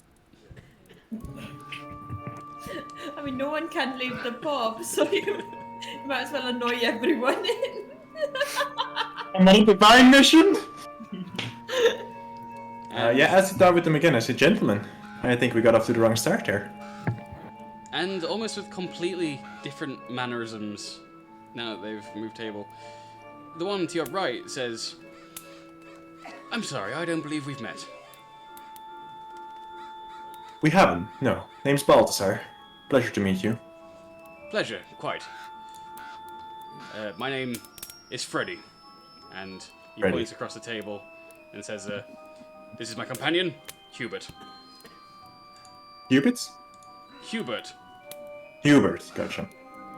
And the man to your right extends a... Sorry, the man on your left extends a hand, waiting for you to shake it. I shake it. As you grasp his hand, he shakes it pretty hard and says, "Pleasure to meet you. I am Hubert Clements." Hubert Clemens. Pleasure to meet you as well. My name is Balthazar. Strong name, Balthazar. I agree. It's a very good name. And I what is quite it like that you do? See, I am on a divine mission by the Count himself to rid this city of the plague for once and for all. Or town, I suppose. City, whatever. Lofty ambitions, and I think but there's always been the plague. There always has been, but there needn't always be. You see, the Count has big plans for the city going forward. And you could be part of those big plans. If it's for Now- the Count, we will do anything. Well, answer me this. What do you know of the plague, other than it has always been around, and it is the plague? Everyone knows the plague. It is the plague. Evidently, yes. It makes you How would you dead. visually describe it? No, it looks like a plague. I'm afraid that's not good enough for the Count. He's told me to be quite strict with this one. Well, it would, I believe, look like a deadly plague. What do the deads look like? Do not say dead. Paint me a picture. Entertain me. My name is Balthazar, He after says- all. That's a name to be entertained. And so Hubert says, "I am the town's artist. I will paint you a picture in your mind of the plague. Imagine for me, if you will, a canvas. Very well. Imagine the canvas is blank. Okay. Get you so far? And there you have the plague. That is useless.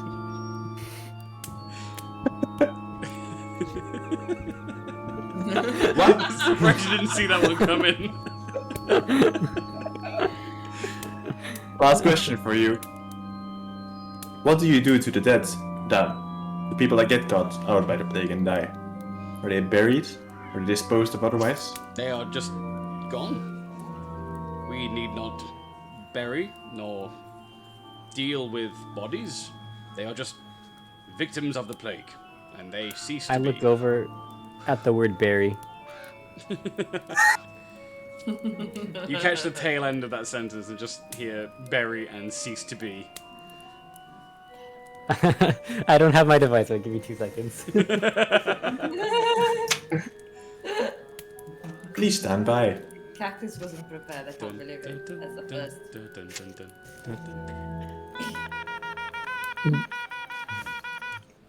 Barry ceased to be, and I instantly just like third wheel into this conversation.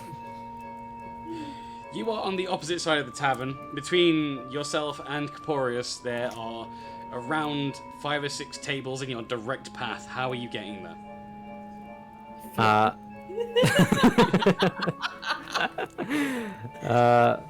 I'm just gonna put on my most prim presence and eavesdrop on every conversation I stumble across very briefly, and scoot my way over. Every table that you pass until you scoot past them to reach Caporius, you hear the same repeated affirmations back and forth, with no other content shared between these townsfolk. Just yes, and quite, and most assuredly, yes. That's really creepy. And I go join Caporius. And Hubert looks up to see a red birdman approaching him and says, "By God, is that the plague?" Gentlemen, don't be alarmed. This is just my friend Shareed. Shareed, this is Freddy and Hubert. Lovely folk of this fine village. And Freddy reaches out to shake Shareed's hand. And I shake his hand, and I say, "Good berry to you." And to you. And from across the table, Hubert stands up and extends a hand and says, "Hubert Clements, a pleasure to meet you, Mr. Reed, was it?" Please call me for short. I will do no such thing. I was brought up to speak to people properly, and of course it will be Mr. Reed from now on. For Reed is your surname, correct? Your family name. I shrug and I shake his hand. And he grasps your hand and shakes it very strongly before sitting back down in an instant and saying, "We were just discussing painting and canvases." Yes, Yeah, quite, but not really. Mr. Sorry, what was it? Was Balthazar? I didn't get your family name, sir. Balthazar is the family name. That's what I go by. Perfect, excellent. A man of culture and honor as well. Yes, Mr. Balthazar here was just telling us about the plague. We already know about the plague. He wanted me to paint him a picture of the plague, and I did so in his mind. It was riveting. Quite.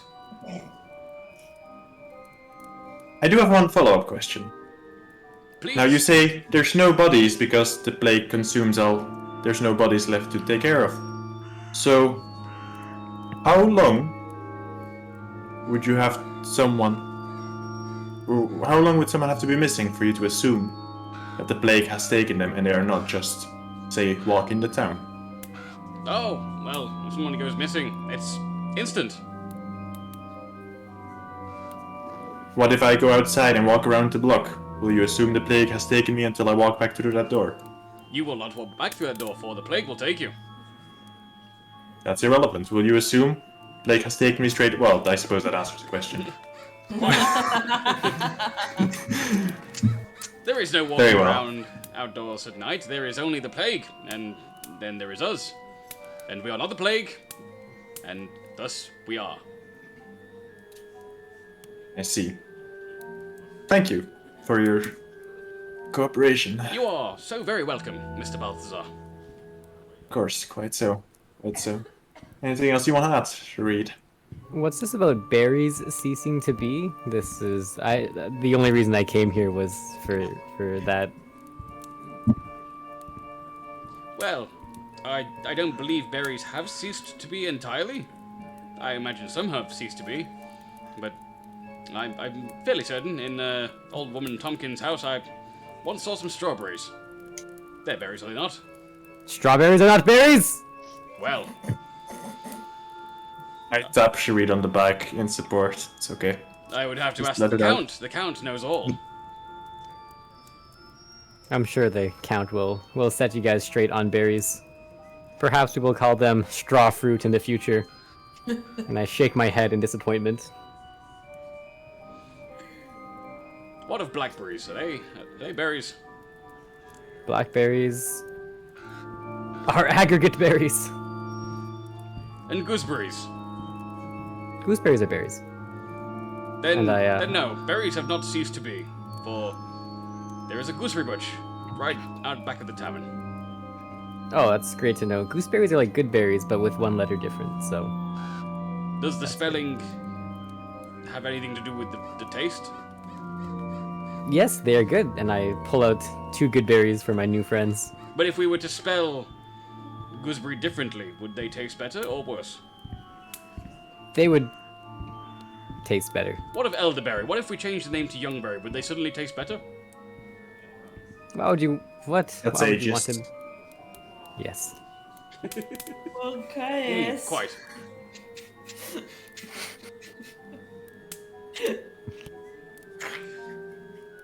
This does not work with soap berries, though. Those will still taste like soap. Even if we were to rename them. Even if you were to rename them. Soap berries are a divine substance. And Hubert looks across to Freddy, and they both nod, and then they look at Balthazar and say, "Your friend is quite well educated for a large bird. I never imagined they would be so intelligent." Right, so in some regions he's a doctor actually. Don't ask me how, but you know, A doctor of divine and all that. Do as they do. Do as we do even. a doctor of what, might I ask? A doctor of bariology. He also helped me. I sort of barged into this conversation haphazardly. In the same route that you've taken, you've also heard the same robotic affirmations back and forth from each of the tables you've passed until you've reached this table here with Freddy and Hubert.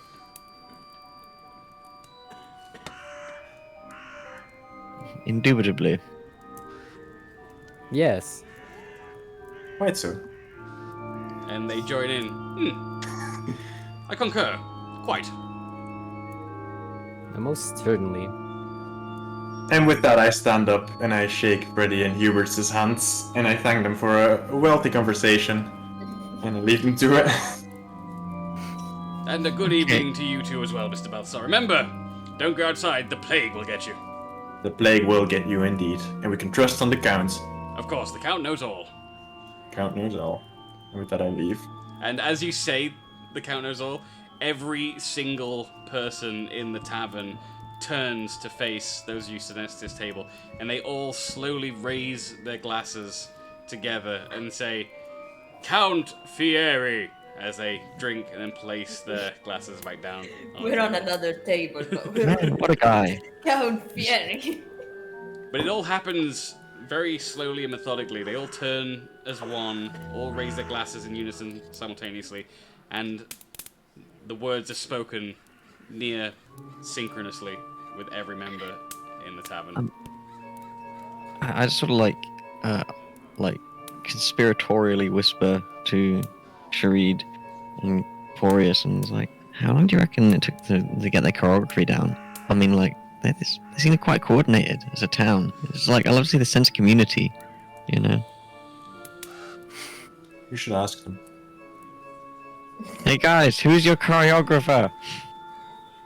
You get no response. Quite. You hear some rumblings Indubitably. closest to you of just, yes. Ask out of character. Yeah. When shaking their hands, did they feel warm, like human warm? Yes, yeah, you definitely... If there's anything I missed about that, I would have let you know. Okay. Cool. And Lucius, from over across the bar, says, "Our honoured guests, the Count has seen fit to provide you with luxurious rooms upstairs. Please, this way, follow me." Count Fieri. Does it work? Does it do that? The entire room is silent. Everyone's watching all of you.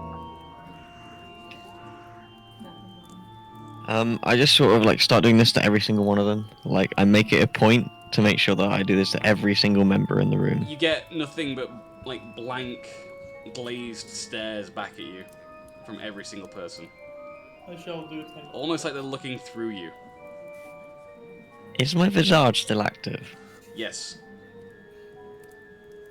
Cover your ears, guys. I'm gonna do a thing. Your ears. Yeah. Oh boy.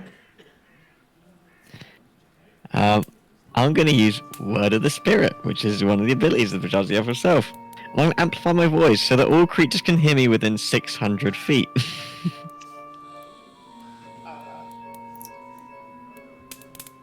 Okay. And just yell, "Man, that count! What a guy!" Nothing in response from the patrons of the tavern. However, from outside, first you hear it, and then you feel it. A deep, guttural roar, and then a rumbling below you. The And then in the ground. panes of glass that make up the windows along the front of the tavern from where you entered begin to shine a partially opaque red, and light appears to be pouring in from outside as the rumbling grows stronger and the guttural roar begins to grow in volume. Huh. That was. I mean, I've turned off like the megaphone just to make sure. And Lucius, again, stone-faced, repeats his last words and says, "If you would please, follow me." Lead the way. And he begins to lead the 7 of you up the stairs to the second floor of the tavern. As you make it to the top of the stairs, the rumbling fades and vanishes entirely.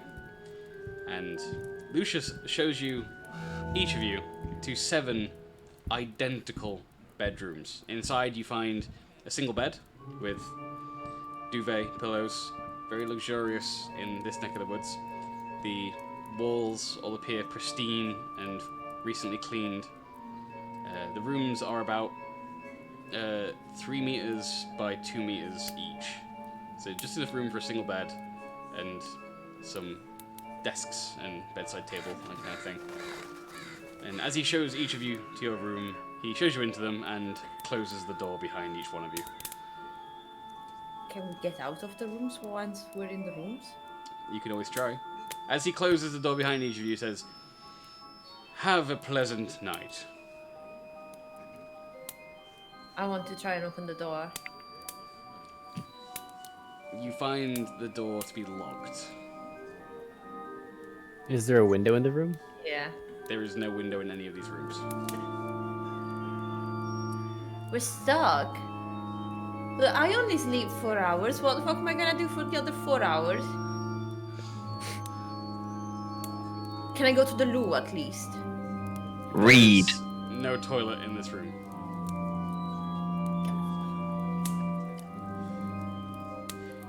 Fuck this place. I'm gonna get the amber, I'm gonna get the leaves, and I'm gonna smoke a lot in this room. And on that point, we will have a break. I'm gonna go for a smoke. Yep. So I'm just gonna move the screen over to the break time, and we'll come back in a few minutes. So we're on the beer back.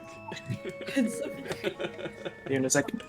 God. And remember, you can do the drop command right now, and participate in our little mini game for the break. And yeah, how are you guys? How is chat going? You all having a good time? I'm quite enjoying this one, although I do like bringing gothic horror elements into D&D. They end up being my favorite episodes, so I hope everyone else is I hope the players are enjoying the gothic horror.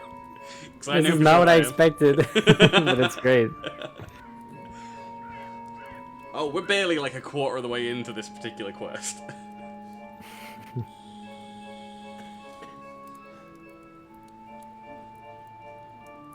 You've not even spent your first night in Flaverton yet. I am so confused because I spaced out like really hard for like the first hour of this entire session. I'm not gonna lie, like I was just so much like I just could not focus. Like I could not tell you what has happened in the first hour of the session apart from when we entered the thing. Like honestly, my focus was just so gone. What you mean apart from when you entered Flaverton? Like, Enter Flaverton, Red Eyes, Council. Cannot remember the conversation with the Council for the life of me. I cannot recall it. Oh, that's gonna suck for you because, like, this is. That's what the info was. I know. There's a mystery here that's gonna depend on you remembering things that were said by people. Exactly. And my brain is like going, nope. Like, I was just sitting there being like, why is this not going in? What the fuck is going on? Holy shit. Martin chat. Charles and Gershon merging. They are becoming one. Maybe.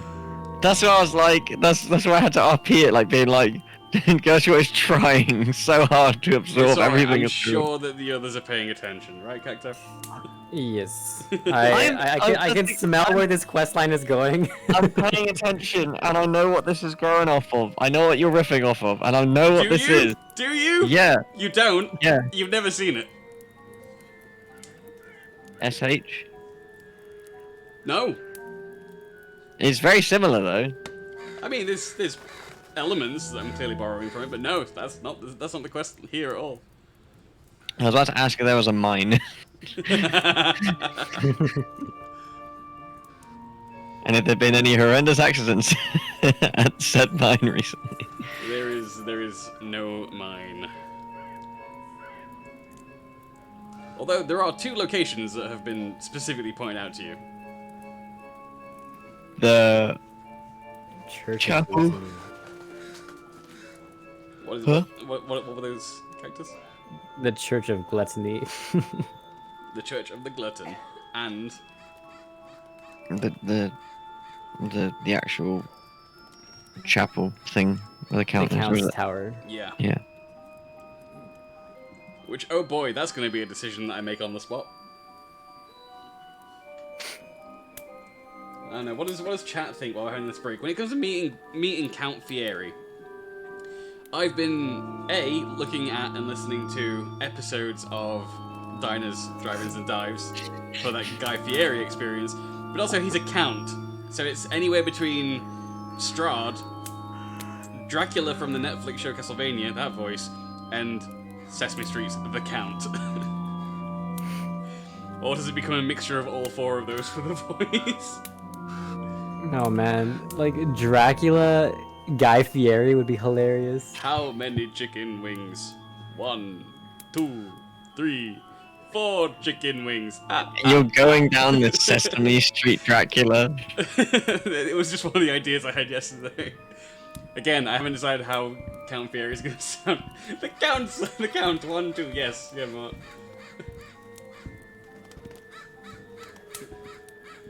The Count from Rushes the Weapon. Oh! There's an idea. We may not meet him this week. I mean, we're halfway through this episode, and there's still a lot of other things before the Count, so maybe I've got another week before I have to, like, lock in what the Count sounds like. Because, of course, you guys wanted Count Fieri, so... You never said what the quest was going to be like. This is just me riffing on a few ideas.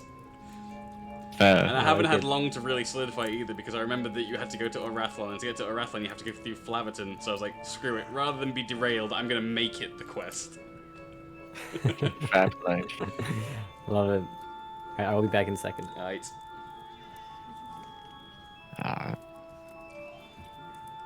Also, is this all going to jam or not?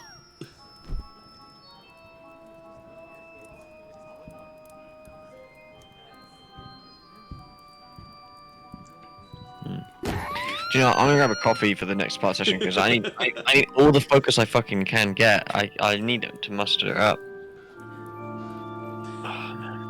Damn, that was sick, Miles. So Mark just dropped in a cheer so that he could mess with the results of the drop and then win the drop.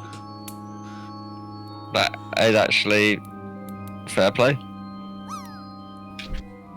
The Flaverton people remind me of a Joel Haver sketch. I don't think I've seen that sketch. You might have to throw that my way at some point, Bertie, so I can watch it. Go get your coffee, Charles.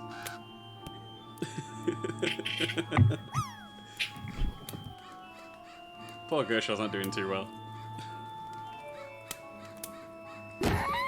It's okay, we have better Gersha. Good to have you back, Capo. Good to be back. What do you think to the gothic horror so far? I'm really enjoying it. Like, it's very... I think you're painting the picture well. I'm getting kind of like a... More so like... But this is more due to what I've seen more and less in my life. I'm getting more of like a Doctor Who, like, bunch of robots in the... in the diner kind of vibe. That's actually not far off where the inspiration came from.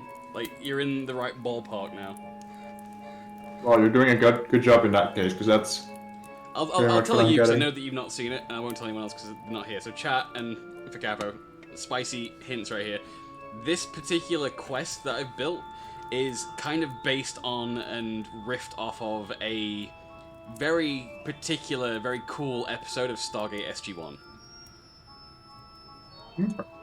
There's quite a few episodes of Stargate SG-1 that are completely self-contained and episodic that have got, like, you know, SG-1 go, there's 4 people, they go do a thing, and that's the end of the episode, they solve it, whatever they're doing. So, it ended up being good fodder from that particular for turning into a fantasy quest rather than a sci-fi quest.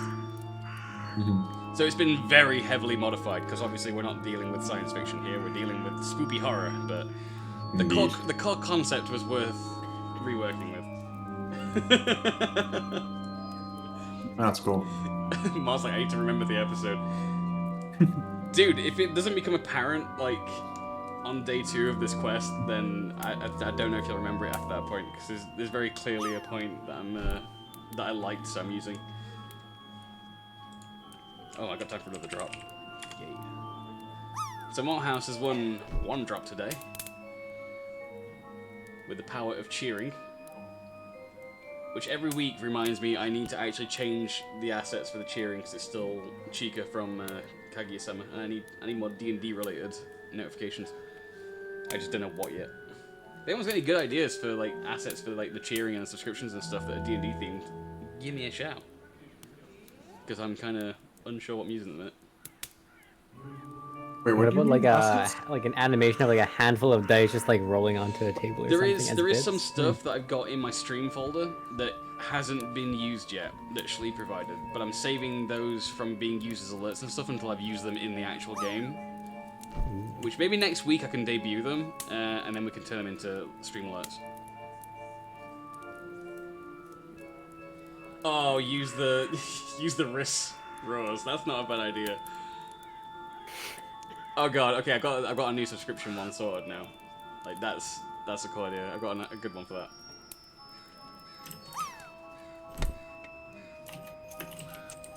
I might just have to go through previous episodes and clips and then rip people's voice lines for alerts. That'd be funny. Yeah.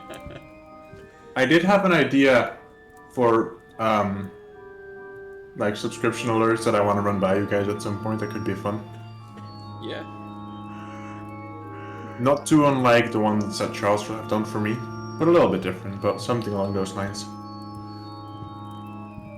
I don't know. I'll bring it up at some point in chats. Yeah.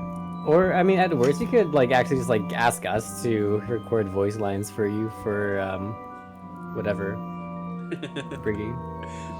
That is true. That's probably easier than scouring through the vase trying to find a specific one-liner that we said. To be fair, I do want to incorporate that into the website as well. So when you I can do a re-rendition of. Yes. Like when you go to the website, I want to have like a little sound clip be able to play or link directly through to a clip from the streams of each cast member when they go through the profiles of the characters. But I've not done any more on the website this week, so. Which is why I'm not pimping it out in chat at the minute. Like, I am working on a website, but unless you know it, then you can, I don't know, try and guess it. I'll let people know when it's done. Yeah, it's website hype.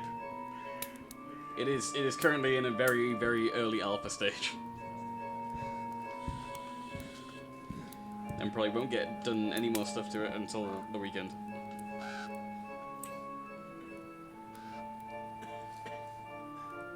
Which is actually annoying. I did plan to have some maps done, and I got completely sidetracked all weekend doing code, which has not happened in years, so I got no maps done. There's never enough time. Oh man. Too many hobbies. Oh god, Mart. that's actually kind of... My brain has been so split recently, just with everything going on. with stuff recently. It's been good, but it's like been like, oh my god. Is this the week that Gershon dies due to exhaustion? Real life, who knows? I mean, real life exhaustion making you do the most stupid things. Maybe. If you'd opened that door like you wanted to initially, that'd have been a bad time. Which door? The tavern door. I didn't go to open the door. When you were like, we could go outside. When you went to go look at the window and stuff. Like between you and Shareed, there was a moment where I was like, oh dear. Oh yeah. I feel like Gershon and Shareed should always be separated. Yeah. Well, now you are. We are when it comes to the some of your problem workload, children. I do a lot of bespoke stuff, unfortunately. Otherwise, I automate as much as I can, but there's a whole bunch of stuff that I do. It's just like, nope, gotta do this. I mean, be it code or be it D&D, like especially with the D&D, there's no way I could automate the map making stuff. I've done some really like slapdash maps in the past, and I've absolutely hated running the sessions with them. I know that these guys haven't had a problem with them, but I absolutely hate putting less than top quality maps on screen, and so they take hours.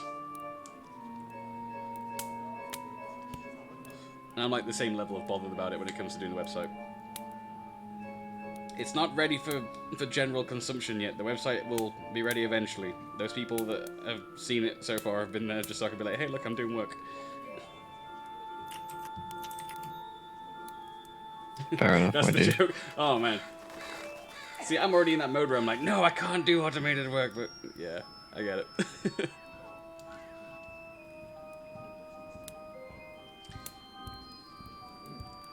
So how are you enjoying your stay at the Incompetent Butcher? It's horrible. It's creepy. Can't go outside. Love the people. Are you gonna leave them? Are you gonna leave them a positive review on Yelp? Absolutely not. But I thought only Jordan had Yelp, because I guess Gershon can have it too with that 600 foot. Alright guys, we're almost all back and ready, so get your final drop in and see who wins. Did anyone win the last one? I wasn't looking. I know that Mark won the first one.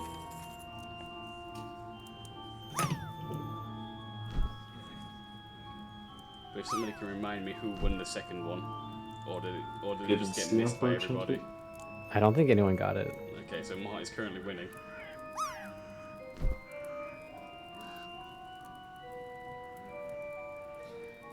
Oh, but not quite the distance for a second win there.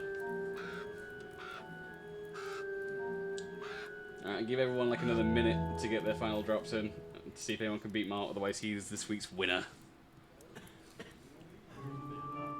And so can pick someone to give inspiration to if we're still doing that. You know what, fine, yeah, that's actually not a bad idea. I'll let that happen. Mart, you are this week's winner, so you get to pick a member of the Sneven to receive... You get to pick anyone you want to receive inspiration. Lucius.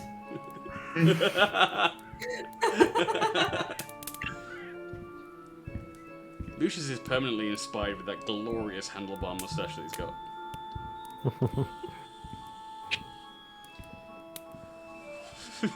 Virtue. I mean, he's not wrong. It would be less exciting though if you picked yourself.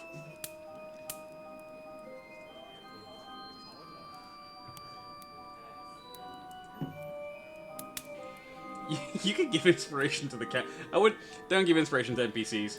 I control them. They can have inspiration whenever they like. Honey? Excuse me? Pick a player. I mean, they kind of got a point. Yeah. Laughs in I mean, every DM fudging dice rolls. I don't ever fluff dice rolls whatsoever. I've never done that before. Never? I 100% always give you the actual dice roll. You guys have just been really lucky and never died. Okay. Okie dokie. Anyway, while Mart is picking, and I'll keep an eye on chat, we are back. Are we back? Is everyone good? Yeah. Alright, cool. I'm swapping back over to the cameras. We're back! Same thing. Inspiration to Gershaw! Because he'll need it, apparently. What? Oh. We do. Just take it. Thank Our you. audience is not wrong. At 32 weeks in, they know. Hey. 32. Oh my god. Yeah, it's episode 32. Halfway. So much. Right. And so, as we return to the game, the 7 find themselves each in a small box room with a bed and a blanket and a pillow. And each a locked door. Do we know who's in the room next to each other? You're all in they're all in a line. It's just rooms 1 to 7, no windows. I'm gonna knock on the wall to the left of mine and go. And on the other side of the wall is Fanny Boss.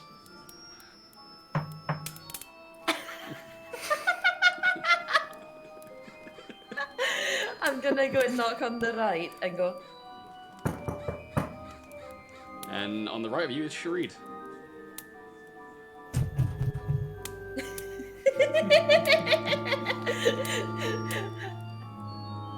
Hello? I'm gonna go eat a, a gaseous berry and stick my head through and wave. You eat the gaseous berry and you find that you still cannot permeate the wall. Thank fuck, Oh. I would have had nightmares for ages. Can I seep through the doors, like underneath the door? As you begin to try to seep underneath the door, you find that your path is blocked. Oh. Can I try a bit more of a forceful approach and punch my door?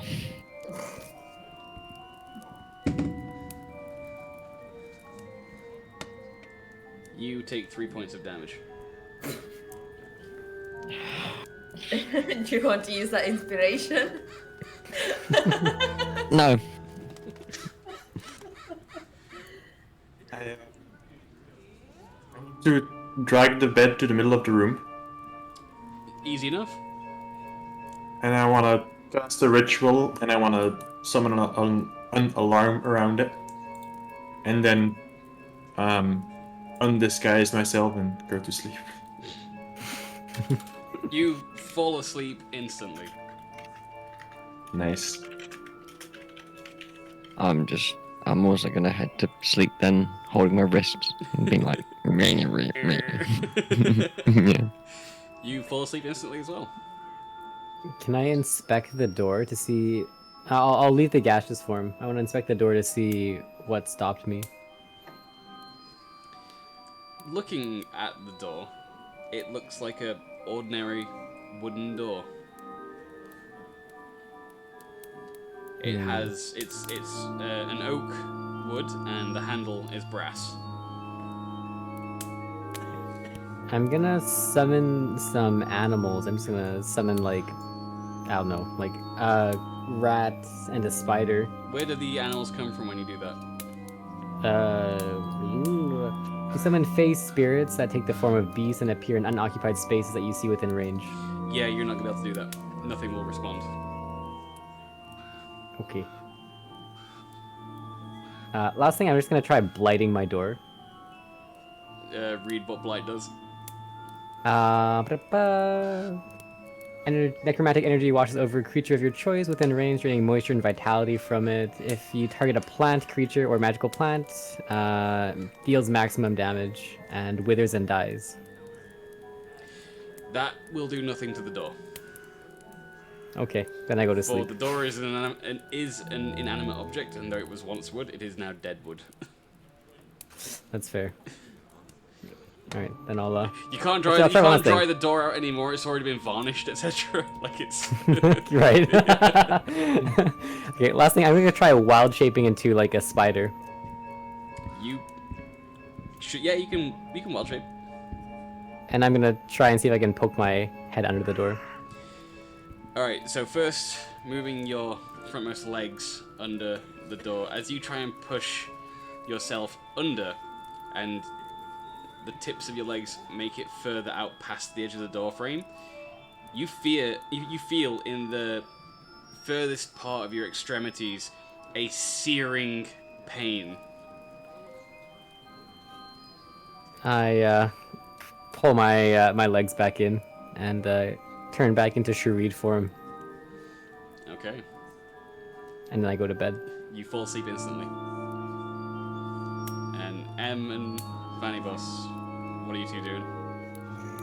Quite a lot of backflips. Yeah. So I'm not quite sure what's going on. As everything's been going on, Caporius is on the other side of you, and M's on the other side of that to your room. Both of them, as they're doing whatever they were doing before Caporius went to sleep, they can hear the occasional thud, thud, thud each time you land from a backflip.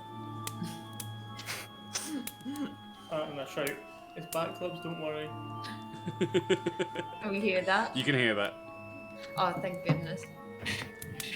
Like, okay, so you okay? I'm doing backflips. Okay, fine.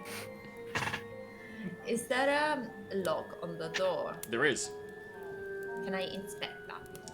You inspect it and find that it is a lock that is currently locked. Can I try and lockpick? You can certainly try. Yes. Alright, we're doing new rules for lockpicking, by the way. Okay. So, I believe with the DC of this, you are. What's your proficiency? What's your lockpicking? No, what's your what are we using? Sleight of hand. Is it plus? 5. And have you got thieves' tools on you? Yes. All right. So you're gonna roll for me. 5d6. Okay.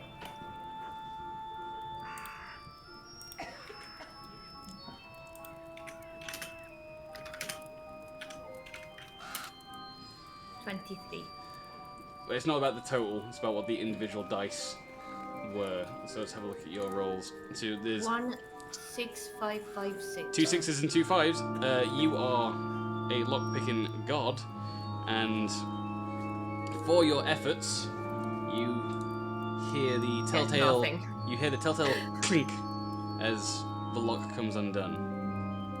Okay. I open the door.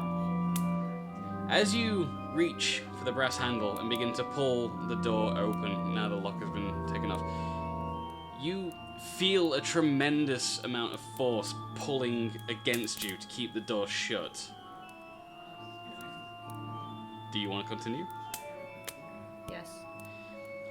Struggling with all your might, like foot up on the wall, -1 strength. pulling against this unseen force. You manage to pull the door ajar just by about 6 or 7 inches, and you can see through from your room past the door. And what you see on the other side is all black and clouds, like a thick fog that is pushed right up against your door. Slowly, but not naturally, it begins to creep into the room. I close the door and I knock on Fannybu's door and go, the plague! The plague! What? The plague! You slam the door shut just in time, and Yes. although you feel a bit of resistance as you try and push the door back into Oh, its for closed fuck's position, sake. but Okay, open is not fine, closing it is not fine. but with a little effort, you manage to slam it closed, and you hear the clunk as it locks itself. Did I feel like steps or anything? Could I hear more than or feel some presence while the door was open? It felt to you on the other side of that door was an empty void of nothing. Just like my heart. Okay. I'll go and sleep and see when I wake up, I guess, because I should be waking up in 4 hours. The second that your head touches that pillow, you are out instantly, completely asleep. Okay. The next thing all 7 of you know, you all wake up simultaneously with the sun pouring in through the windows. Windows. Yeah? Do I remember that there were windows last night when I went to bed? You do remember there were no windows last night when you went to sleep. Yeah. Can I try the door? The door opens. Before we go too far, is that a long rest? Yes, that will count as a long rest. Can I check? Any temporary HP that anybody had prior to that long rest, they will keep. I'm not. Right, I'm not erasing temporary HP on that. That's okay, but I've got the thing. We've never actually used it, but the Celestial Resilience, giving me and 6 of my allies, or 5 of my allies, temporary HP after every short of long rest. Yep. Does that work if we're in separate rooms? How do you... In this instance, I will allow it. In this specific case, I will allow it regardless. Okay, in that case, everyone but... Well, everyone's here, I guess, gets 10 temp HP. Cool. But yes, you are able to open the door, and on the other side of the door is the same hallway from last night that you walked through as you ascended the stairs. On either end of this hallway is a window, and again, sun pouring in on both sides.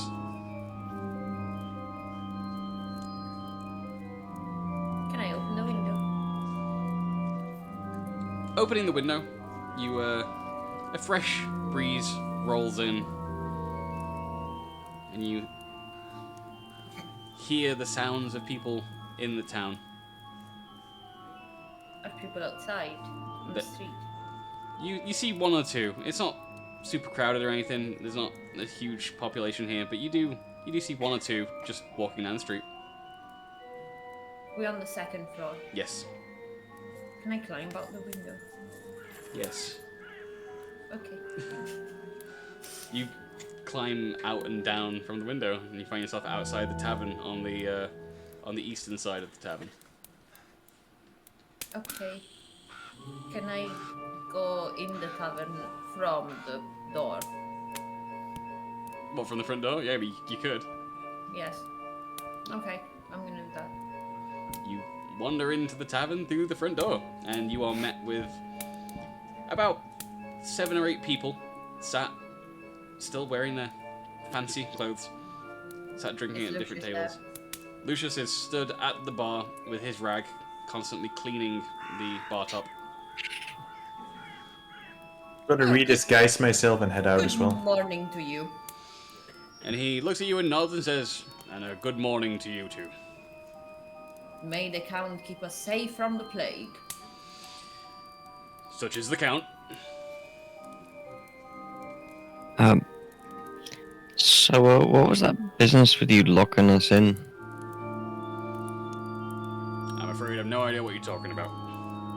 Also, last I remember, you were upstairs and in your room.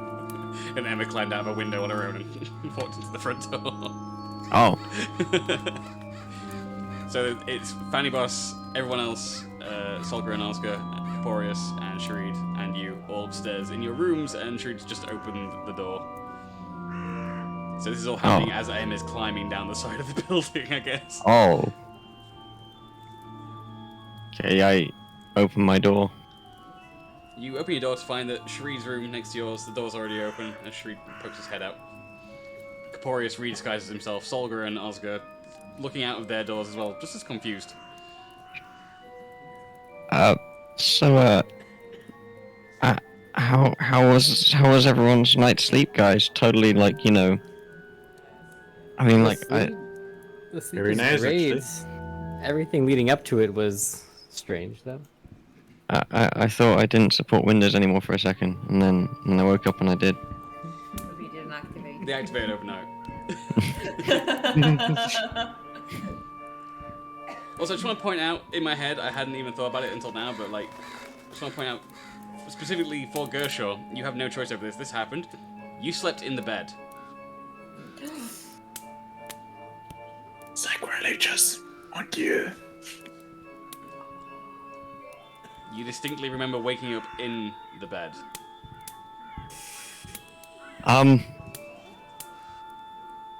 Same goes for everybody else, but for them it's kind of normal. I feel very odd My back is slightly crooked as a result. Does not feel natural. What is Despite this feeling thing? like you should have a crooked back and it should feel natural to you, you feel the most well rested you've ever felt in your entire life. The same Okay. goes for everybody else. You all feel especially well rested. More so than any of you ever have done. Can I like dispel magic on myself? Yeah? Yo, it's nice. I just want to check and see. Alright. If that's what you want to do. Okay. I am attempting it. Read the rules out for Dispel Magic again? I've already forgotten. Choose creature, object, or magical effect within range. Spell a 3rd level or lower. Immediately ends. 4th level or higher. DC is 10 plus spell level. Roll a d20. Okay, now I can finally get my actual spells. Oh, my spell is +9 actually. Can I give him my inspiration? I don't know if you want to do that. 26. Did you have any temporary hit points? I had 10. You lose them. Okay. You feel a little less good about waking up today. Okay, anything else? Nope. That's it. He just...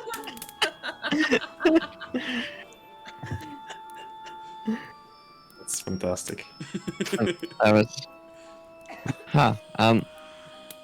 So, I feel conflicted. You feel good, Conflicted. but do you feel I've got good? a spell for you if you want. It made me feel substantially less good. I can share. No. No. I don't need any more feelings. Fair enough. So Let's as head downstairs. the 6 of you are gathered on the landing, Anne is still speaking with Lucius, I believe. Yes? Reggie, Yeah? I just noticed that I have the thing where magic can put me to sleep. Well, we're retconning some of that. Okay, no, just checking. Okay. So Is I it put is it back all to magic the- or is it just a certain amount of magic? It was. I think it was some of the thing that we picked from that homebrew. Oh, thing. yeah, so that's specific spell. Yeah, that doesn't count to this. Okay, like Yeah. in a fight. in Yeah, yeah. This is combat. blood magic. Mm. Okay. Oh, thick. This is... Okay, fine. I'm just checking. Yeah. Whoops. There goes some consistency. As the 6 of you are gathered on the landing, Emma is still speaking with Lucius, and Lucius again, after the silence between them, says, "Nice day, isn't it?" Very nice. I've been outside already. Have You know been what? outside already? Oh yeah, What did you do outside? I just went outside. Oh, what did you do outside? I just went outside, and then I came back in. You just walked outside and then you walked back. Well, yeah, I walked a little bit, turned around, came back. What, did you just keep rocks? Plan?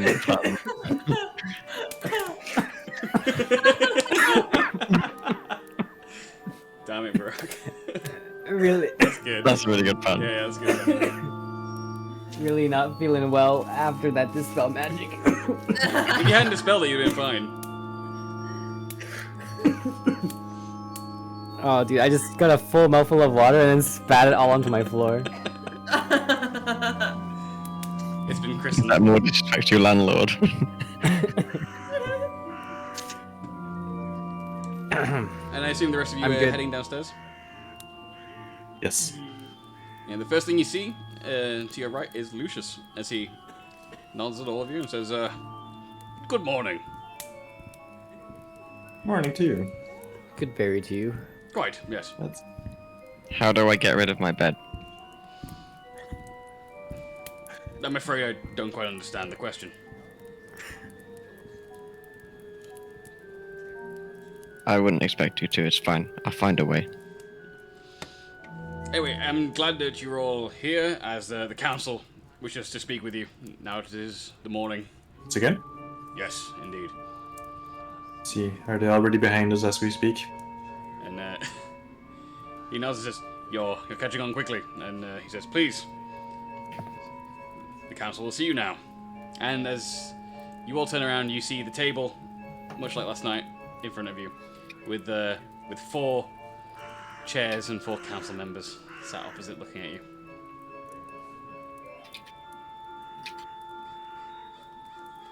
Okay.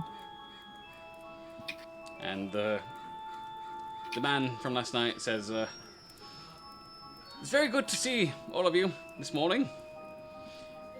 We would like to discuss the plague." Did we not be Yes. speaking to the count for that? Well, clearly the Count sent you to us, so we should not bother the Count with these matters, and would like to discuss the plague with you. Now, the Council of 4 would very much like for you to visit the church. What happened to the last person? I'm sorry, I don't follow. It was Council of 5 yesterday. No, I can assure you it has, since the plague began, it has been the Council of 4. No, you're missing a...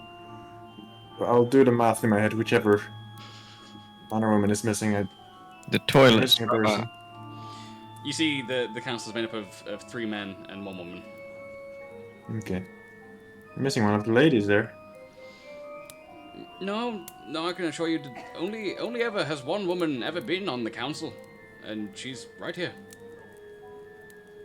Do you not find that table a bit wide for the 4 of you?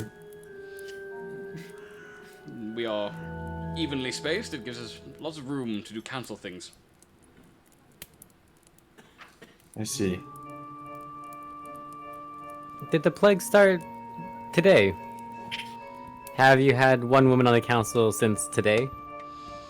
No, there has always been a plague. Ever since any of us can remember.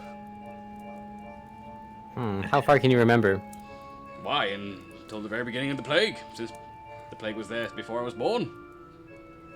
Enough questions, Your Honor. So how can we help you? No, hold up. You say there's always been a woman on the council since the starting of the plague. Correct. Has it always been you then? The 4 of us have always been the council. Since how far you can remember? Since always. Since the Count instated us as part of the council. Since the Count created the council, we have been the Council of 4. Do you have a year of which that happened? Not that I can remember off the top of my head. I'm sure that somewhere in the town's library there is likely archives kept of the original council meetings. The dates will most likely be contained within. Is that what you wanted to do when you were little? And you thought, when I grow up I want to be a councilman for the Council of 4? Such a strange notion. No one has ever grown up deciding what they want to be. When we are born, we are told that we will perform a task, and we perform it until the day the plague takes us. Who tells you? The Count? But you never met the Count. No, but you do not need to see a man to know a man. And the Count tells each of us what we shall be. So How does he relay that information? He just sends the information directly to us, and we know. Right into your heads or with the parcel? I suppose we've never questioned it. We just know. And what about your parents? What were your parents like? Why, they served on the council. And what about their parents before them? Also the council. How far back does your lineage go? Do you have great-grandparents? Why, as far back as I could trace, I always have been a member of the council through lineage. As everyone in the council, all 4 of us.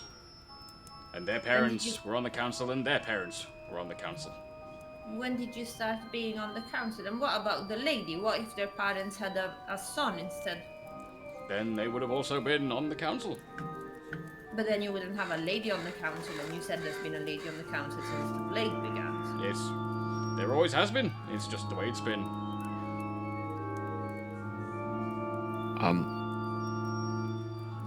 Do you remember talking to us yesterday? But of course, What's there her was the name? Birdman and the demigod and the Fanny Boss. I remember all of you. Are they the same people? Looking at them. Yes, they look identical in every way. They are the same people, as far as you're concerned.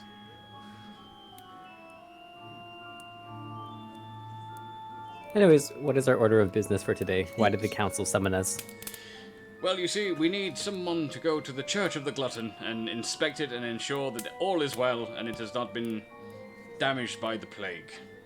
We have 150 townspeople to look after, and the food is delivered directly to the church. From the Count. There were... I whispered to Coporius, there were 200 last night, right? There were, yes. Okay. We better move fast. If that's the rate we're talking here. Anything else besides checking the Church of the Glutton? Oh, no, we wouldn't wish to trouble you. If the Count has business, then he will let us know, and we will tell you.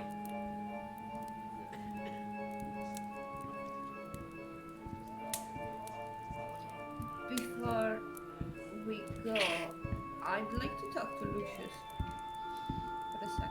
Unless people have other questions for the council. Okay, and so the 4 council members stand up, and the man from last night, the one that would have been in the centre, smacks the desk as usual, says, "And the council session is adjourned for today. Have a wonderful day, all of you." And again, the table is moved, and everyone goes about the business as usual, and Lucius is stood behind you, behind the bar, still cleaning the bar top with his rag. Lucius, you said you have a family and you live upstairs. Right, but yes, of course. Have you tried opening the door at night? Why would I ever want to do that? Upstairs is where my bed is for sleeping. Absolutely. So, how big is your family? Why, there are 7 of us. 7? Yes, So you're married. indeed I am. What's the name of your significant other? Ah, Bernadetta, lovely woman. Aww. How did you two meet? We've known each other our entire lives. Has everyone in the village. Both. You're both from here then. Of course, there is nowhere else. And you have children? Yes. How old are your children? Why, they'd be... Well, Timothy is the oldest. I have 3 sons, 2 daughters. And how old are them? Well, they're in their formative years. What does that mean? Well, they've been around a while. Do they do a birthday every year? Because for us demigods, you know, it's slightly different.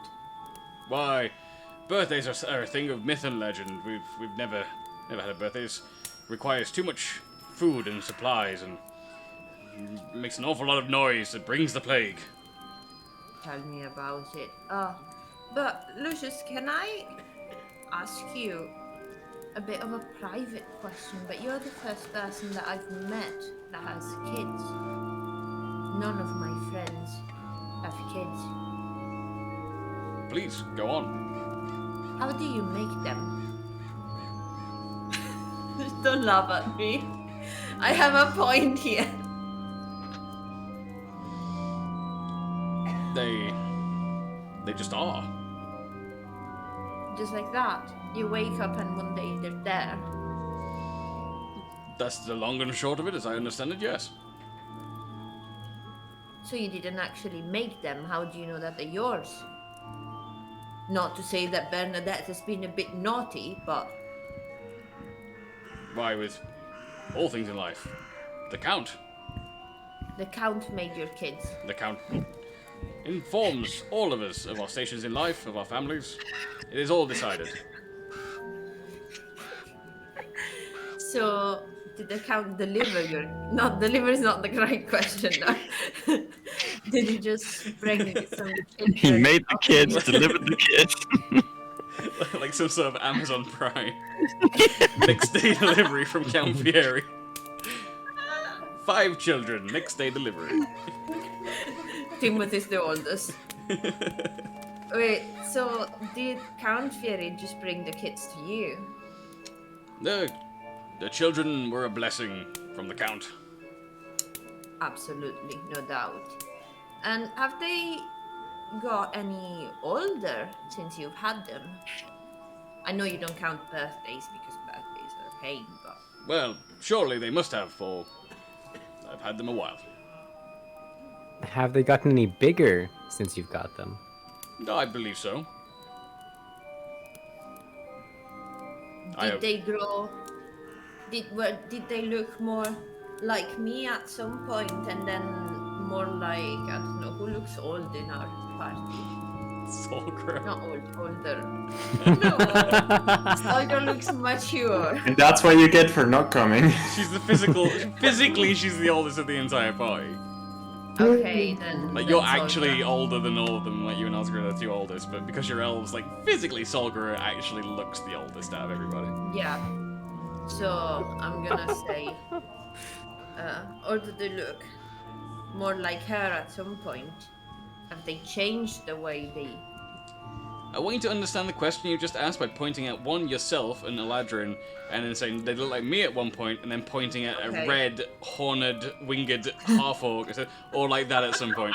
To which the answer to that question is going to be, no, none of my children have ever appeared in any of these forms to me. Can we meet them? But of course. Yes? Well, the children will be at school right now, and Bernadette will be teaching the school right now. Okay. So you're saying there's school? Of course. All towns have schools. How long have you been in school for? Why, since sunrise? Not today. When did they went? Well, to all their first lives. time? It's never too early to school a child. Is it though? I was gonna say school of children, I was merging 2 sentences together. Like, it's never too early to school of children.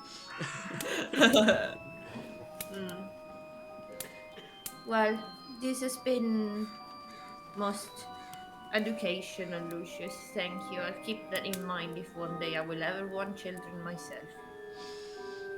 I'm Hopefully sure the if you were to ask or pray to the Count for children, I'm sure he would see it in his heart to bequeath them to you.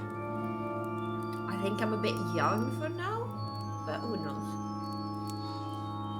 Who knows, indeed. That was weird. This is happening. I want to head out a bit early. As in, just head out when we get down. And I want to talk to Luke, and I want to say, Luke, trouble see there's some shit going on here. I want you to stay close. Stay out of sight. Don't let them spot you. I feel like that may not go over too well. And the first thing he does is to crawl down the back of your neck and into your shirt. As he sort of like wraps himself around you. You can see this bulge where this pseudo-dragon is currently like wrapped around you. Well, so much for Buffer Gersha. Okay, fine. That's fine. I am now. Okay, that works. That works. Not quite what I was thinking, but tap. I'm gonna head out, and once we're out of earshot from the barkeep and townspeople, start talking. I think these people might be like some form of construct or clay puppets or meat puppets or something. They're weird. They certainly seem out of place, don't they? Yeah, that's the wrong campaign.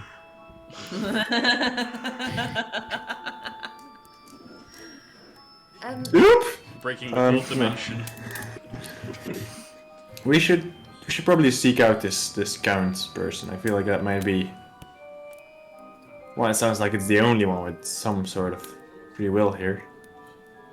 Did you want to check Okay. out the church or the school first, or straight to the Count? Well, I don't actually know where to find the Count, but I the church looked seems over to- to the gigantic spire. Wait, is that not the same thing as the church? Am I misunderstanding? The No, church is a different building to the south. Yeah. Oh, It is visible in the daylight as you've left the tavern. You can see at the very end of the southernmost road, there is a stone church. You can hear the bells chiming occasionally throughout the morning so far. Seems to be no rhyme or reason to when. The village itself feels just as uncomfortable in the daylight as it did at night. There is a thin mist that is settling on the ground all around you. The ravens and crows continue to squawk, even though it's early hours of the morning. You've seen no other form of life. No other birds, no songbirds for sure. Just crows and ravens. Looking up the street to where Gershaw and Shareed and M saw the figures in the mist last night, it is very easy to see the building which the creature was striking with its head has begun to crumble. The entire facade has fallen away, leaving a gaping hole in the front of the building. in which direction is this? Church or spire or otherwise? That is north on the road that you came in on. Okay. The church is in the opposite direction to the south. Huh. Well, I'd be inclined to say we should seek out this Count more so than check whatever. Walking past the Seven on the way going north to south. Man dressed in a very fancy suit, waistcoat, top hat, monocle. Porus, you recognize it to be Hubert, as he waves to you as he carries Hubert Clemens! as he carries an umbrella under one arm. As he waves to you and says, "Good morning there, Balthazar. How are you today?" And you, good sir, confounded so. And he pulls a pipe from his the inner pocket of his jacket and begins to light it up as he leans on his umbrella and talks to you idly and says, "I hear that the council is sending you to the church today. It's mighty fine weather for it." It is indeed. How did you hear? I didn't see you there. You sure travels past here. Travels the Count past knows here. all, and so do we. Oh, I see. Do you get like a live update from the Count? I suppose you could call it that, yes. Ho ho ho. That is, I see. Interesting. I Yeah. believe you will have a fantastic time at our Church of the Glutton. It is a rather remarkable church, and it's the only one. Is it really? The only church. In Flavortown. And of course, which would make it the only church. Of course, evidently, yes, good sir. Absolutely. Do be terribly careful not to walk too far past the church, as that will take you on the south road out of the town, and thus out of existence. Has anyone ever ventured there? Well, I can't say that they have, and those that might have done, we wouldn't know, for they don't exist. That is completely reasonable, and there's no flaws in that logic whatsoever. Good Of sir, course. my man Hubert.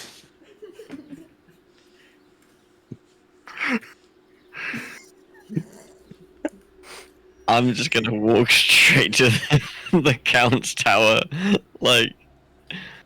Oh. And Hubert looks at you walking off and says, "Why, my dear Balthazar, I believe one of your companions is walking in the wrong direction." Well, surely the job of the church could be done by less than 7 of us. I mean, Oh, no, we no, are no. all very capable divine beings and all that. If the council has told you to go to the church, then surely that means the Count has plans for you, and the church is where you should go. Trust me, it's an absolute spectacle being the only church and all. It's also the only spire. I'm gonna start walking with Gersha. I'm also gonna start walking with Gershaw. I shall join. I stick with Hubert for now. How's Hubert feeling just now? There's a totally like nondescript song in the sort of style of Ray Brown, the Ghostbusters 2 soundtrack going on right now. No, I know that song. Perfect. Of course. And Hubert continues speaking with Caporius and says, "By Jove, Balthazar, I believe your companions have quite the poor sense of direction.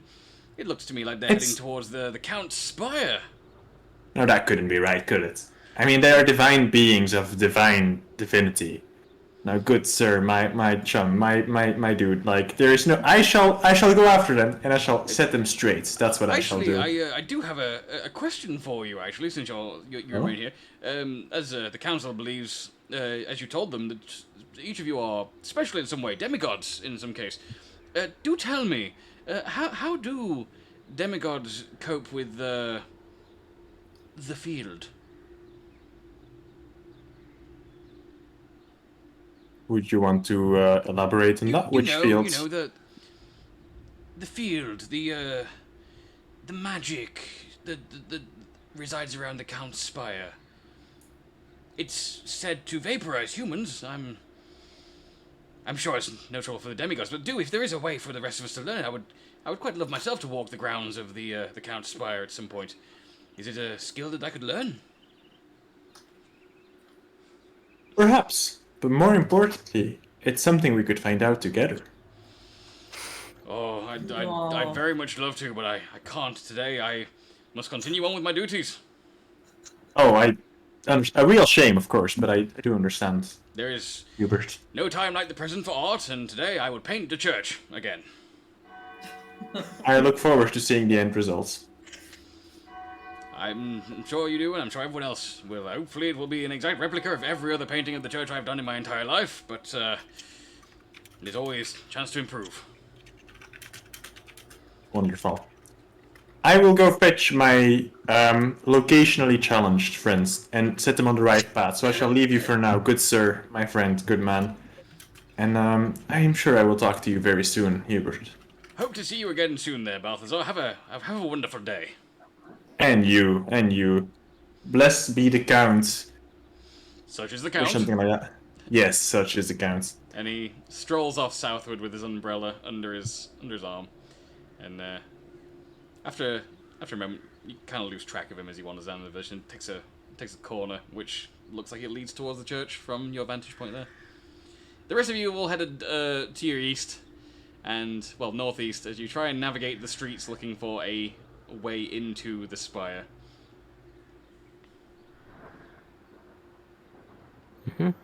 Yeah. Alright. Caporius, Solgar, and Osgar, you are somewhat behind, as the three of you Really remain to catching up. speak with Hubert there. Although it doesn't take long before the three of you manage to catch up to the much confused rest of the party as they walk around in circles of the spire without being able to find a specific entrance. Every alleyway that you turn down that you think leads into the spire ends up leading to a brick wall and another building. Some of them appear abandoned, some of them in active use right now. As you look around the village, heading to the place with the guy whose voice I haven't decided on until next week, god damn you. Your perspective continues to shift as the spire is always in the center of the village. Dead center. Although as you try and walk around it, you find yourself blocked by buildings not in use. More and more abandoned, until you get to a point where it looks like there are buildings all around you, but upon closer inspection, as you try and focus on any of these buildings surrounding you, each and every one of them appears to have been crumbled to some degree, decrepit, and woefully unmaintenanced. They are falling rapidly around you. It seems that every time you walk further and then focus on a building, you're just seeing foundations and broken walls. But only when you look directly at them and really focus your attention do you realize that the buildings around you aren't in use, aren't real buildings. You haven't seen another townsperson in about half an hour of trying to like wander around and figure this out. See behind us. Do we still see the actual town? You believe you can. It's like just the same buildings over and over. As you keep walking, eventually... tell me what order you're walking in. I'd be towards the back, unfortunately. So Gershaw, Solgra, and Oscar at the back. Not the front. No, you mean Buffer Gershaw, sorry. Gesha was the first to start walking towards the castle, and I was second, and him and Funnybot and Sharid were after. So it's going to be Em and Gershaw up front. Kinda, yes. Who's on the left, who's on the right? Where do you want to be?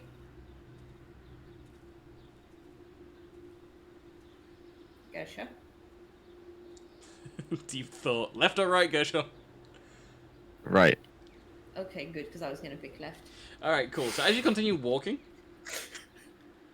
you look ahead of you and you see a street that you're walking down. Both sides, almost identical buildings all the way down. Iron Gothic lampposts, old houses, lots of wood and mortar. As you walk, Gershaw is the first one to notice it. Gershaw, you feel the same tingling sensation in your entire body that you felt yesterday upon entering the village. As you feel this tingling, the rest of the party behind you notice that you vanish.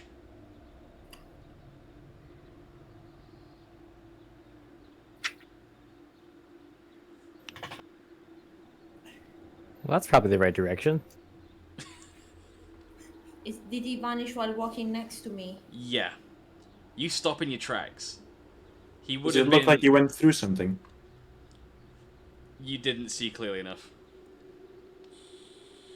I turn around and ask if also other people can see still Gersha.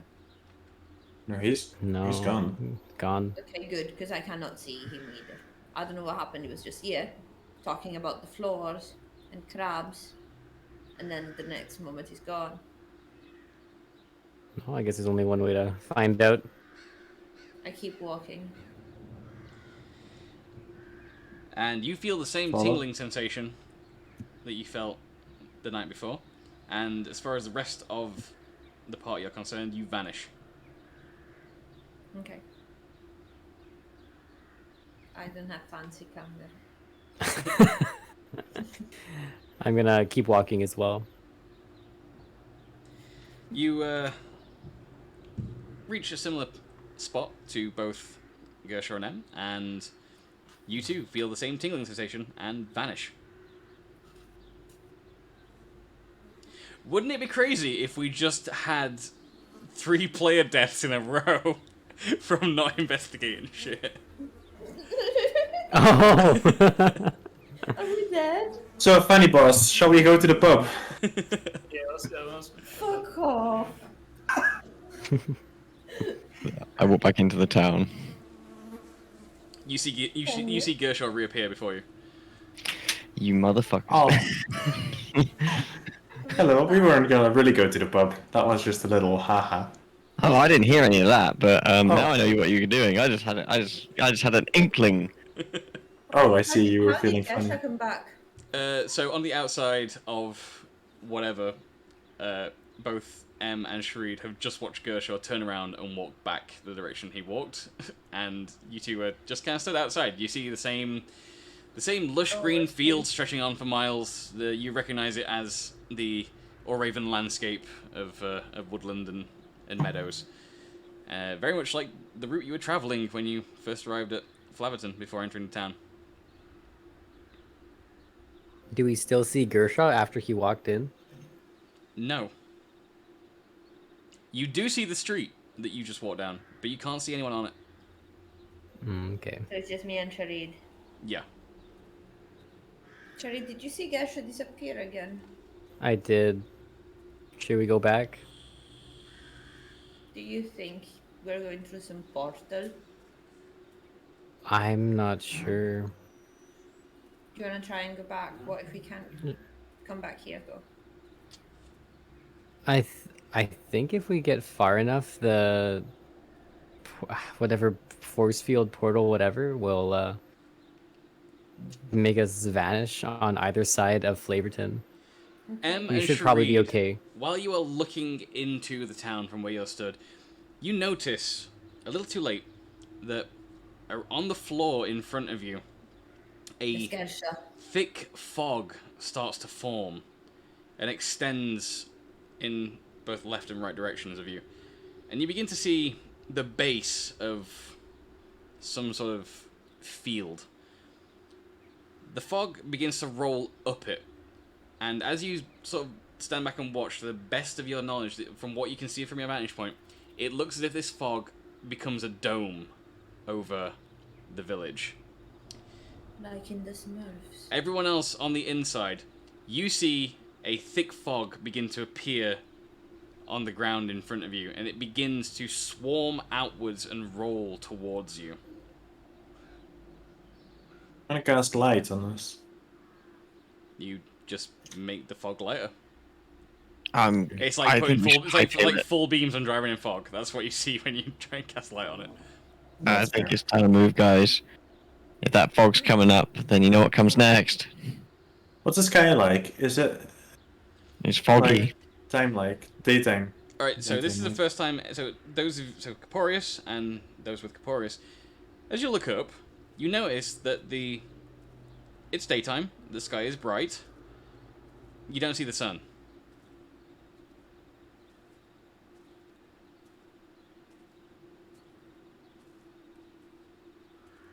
Yeah. Well, we've come this far. We might as well. There is light, but you have no idea where it originates from. You cannot see the sun at all in the sky. You just notice that every time you look in the sky, it looks like the rest of the sky does when it's daytime. Outside, both M and Shreed, you notice that it's mid-afternoon outside. You can see the sun quite clearly now over the dome of fog. Should we head back inside? Yeah. Do you want to go from the sky? Yes. And I say, oopsie daisies, and I just like pick up M like I don't know, like Simba from the Lion King, and fly into the air and try and like dive bomb from a higher point where there's less fog. I'm gonna try and look like Jesus or something while we do that. Alright, so while the rest of the party on the inside are legging it in the opposite direction of this fog, and looking up at the sky to realize there's no sun, they suddenly spot a bright red birdman carrying an eladrin just sort of bamf through through nothing and fly above them. From your perspective, the two of you flying over it, you actually went straight through like a thick layer of fog, like it almost like a full-on cloud. Like you just lost visibility for a moment, and the next thing you know, poof, you're in the village. But they didn't see the fog, like we just appeared. Yeah, as from their perspective, the fog hasn't actually gone up. It's now rolling towards them on the ground. It's about 2 meters off the ground at its highest, but it's kind of like a slope. So like the closest bit of fog to the party is pretty much like, 5-6 centimeters off the ground, but it then just ramps all the way up to the edge until it's about 2 meters in height, and it's slowly sliding and rolling in your direction. I shout back to the party, guys, fog is coming in. I guess you see that, haha. But we should probably go. Where to? The church, I think. Yeah. You feel like, as you start moving away from the fog as fast as possible, it's gaining on you. You probably don't have more than 500-600 meters of travel before it's completely going to engulf you. It's a quick estimate. How far to the church? Longer than that.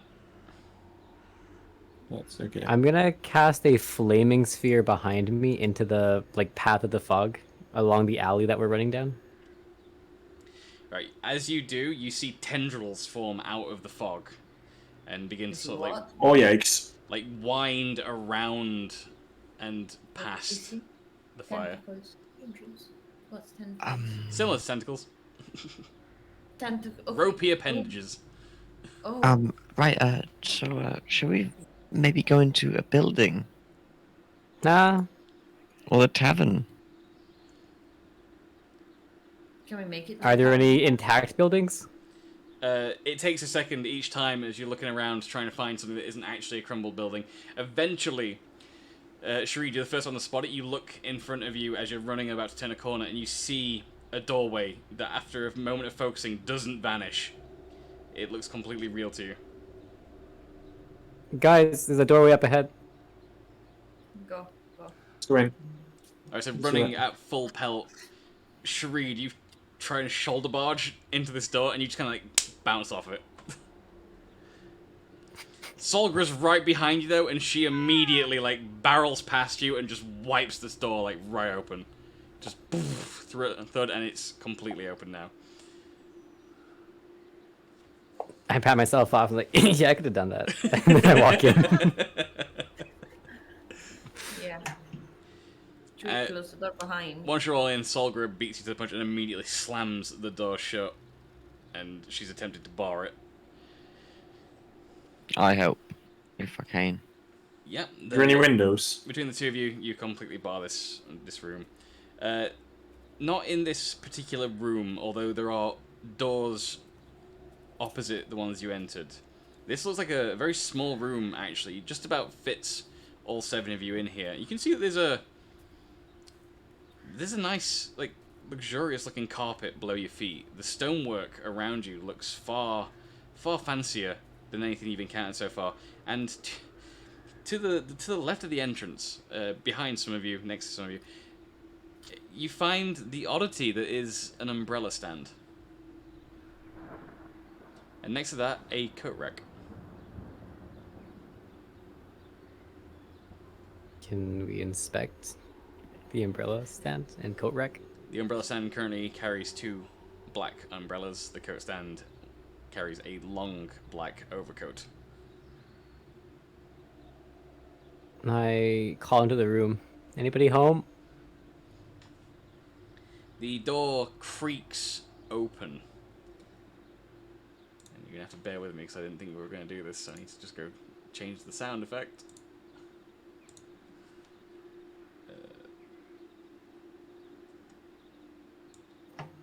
So much scrolling.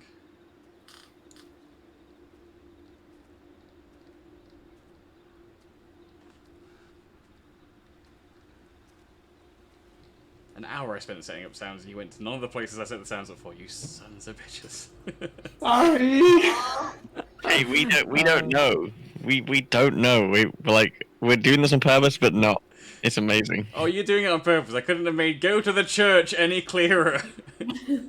Oh, I thought they were trying to debate us because they're kind of creepy. Yeah. That's No, that was I've prepared the church. I haven't prepared anything else this session. I see Sorry. your friends are going the wrong way. We're gonna They're rock really that going church the next wrong week, though. way. Yes, We are definitely, yeah. I mean, if you let us run faster enough, we could have gone to the church today. Yeah. We did say we were going to go to the church, and then you were like, We no, you were. can't reach it now. Not today.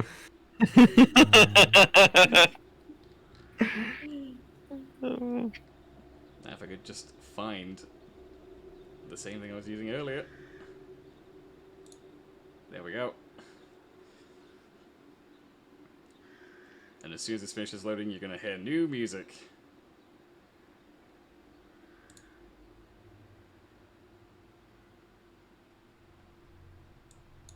I'm going to bump that music up. Alright.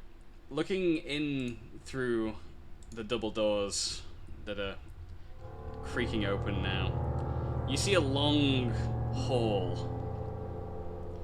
The walls are covered in torches. There are no windows at all. It is completely pitch black where there are no torches. You see multiple pillars in this room. It's a very long and wide room. As you look left to right, you start to get the feeling that you're in a room that is actually circular, but the dimensions are such that it looks almost like it could be a straight line on either side of you.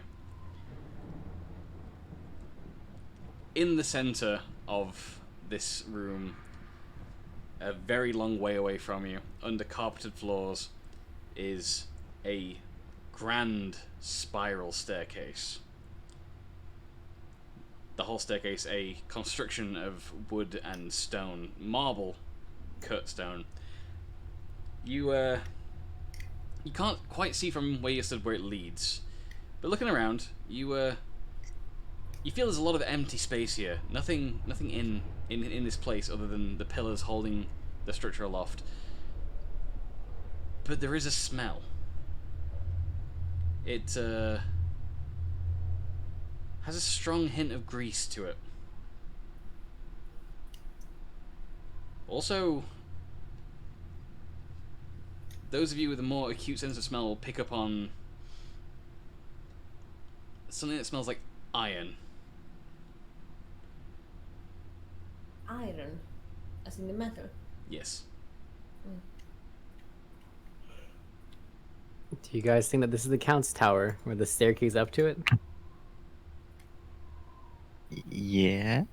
Seems likely. I'm just gonna start walking.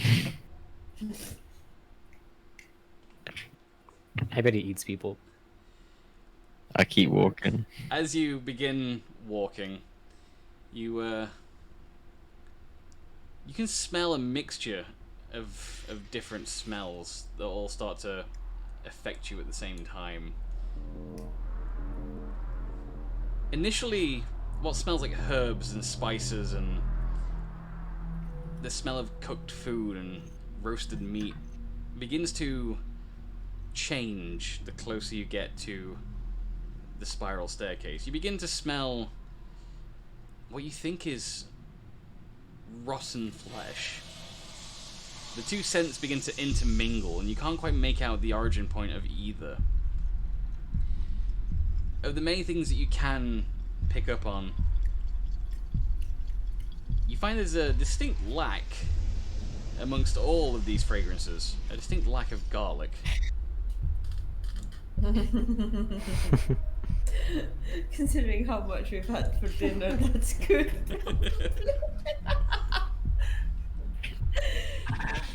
Guys, do you think this house smells like the house with the hag? A little A bit. little bit. Yeah. But at least the hag knew how to use garlic. I opened up my bag of herbs and spices, and I like opened the mouth over to them, and like, does it smell like garlic to you? Does it smell like garlic, Bricky? There is like the smallest hint of garlic, with it being a small quantity mixed in with 71 other herbs and spices. It's a bit difficult to pick out. Yeah, maybe. Can't really tell. Well, then I think you guys should all take one for safety. Can't believe you've done this. And I hand all the party members a spice berry.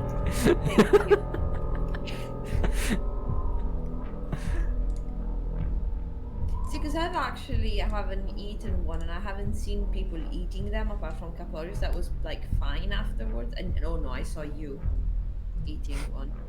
So technically I could eat it, but I'm gonna give it a half past I'll eat it. now. That's I right. say maybe save it for emergency. Was Gershel still walking towards the stairs? Yeah. Alright, as you reach the stairs and you step on the first step, you hear a voice echoing in your mind. It appears as a whisper first, and then slowly builds. It just says, "Who are you?"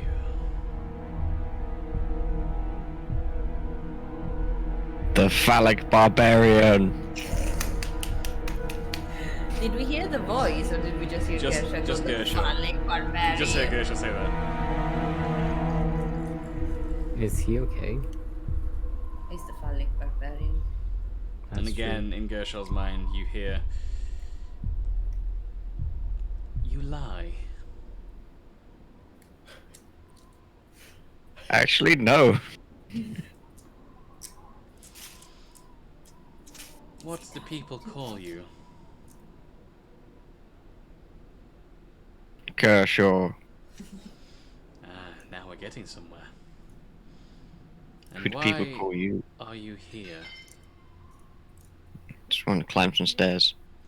Meet the Count. The Yeah. Count is not taking visitors right now. My master Well, he's does not about wish to. see you. He's about to, you know. This will be your first warning. Turn back now, or face your death. All I want to know is the secret of Flavor Town. There is no secret. Leave this place forever. Leave this town.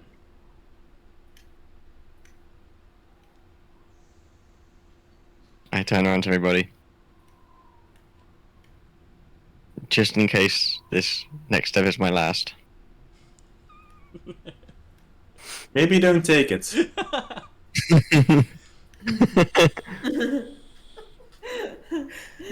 I want you to know.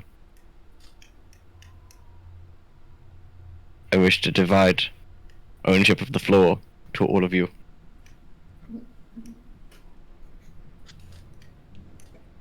Okay. Thanks, I guess. I say, no, you're the fool.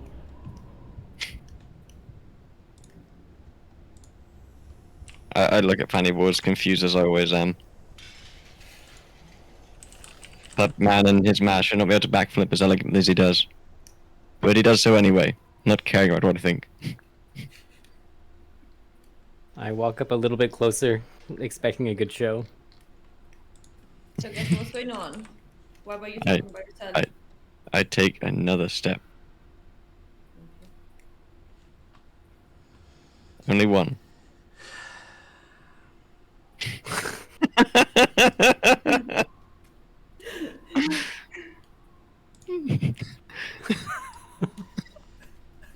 Sorry, I need to read the check for this. Oh no! Oh shit!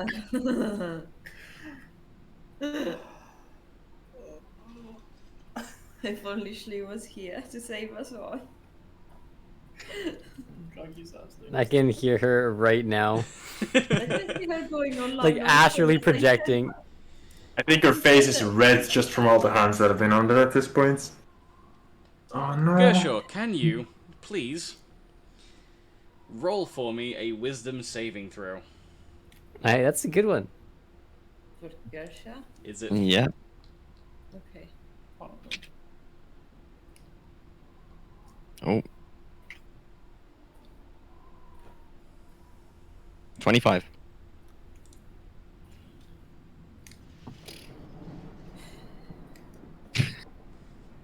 Briggy's like, God damn it. You finally could have died. So close. That was close. Plays like a That was plays very, like a moron. very Saved close. by RNG. Saved by RNG. I mean, part of me for a minute there was like, do I just fucking do it anyway? Hey, you cannot bullshit me out of this. I took another step. I was like, it's close enough that like I wouldn't have to remember that I fudged it. It was like that close. I could have been like, yeah, no one will remember that it was like one off. Okay, You so would have known. I would have forgotten because I would have enjoyed the next bit. All right, you feel something trying to probe at your mind for a moment there, Gershaw. And you hear another voice in your head, same voice as before, says, "You resist. I warn you again, come no further."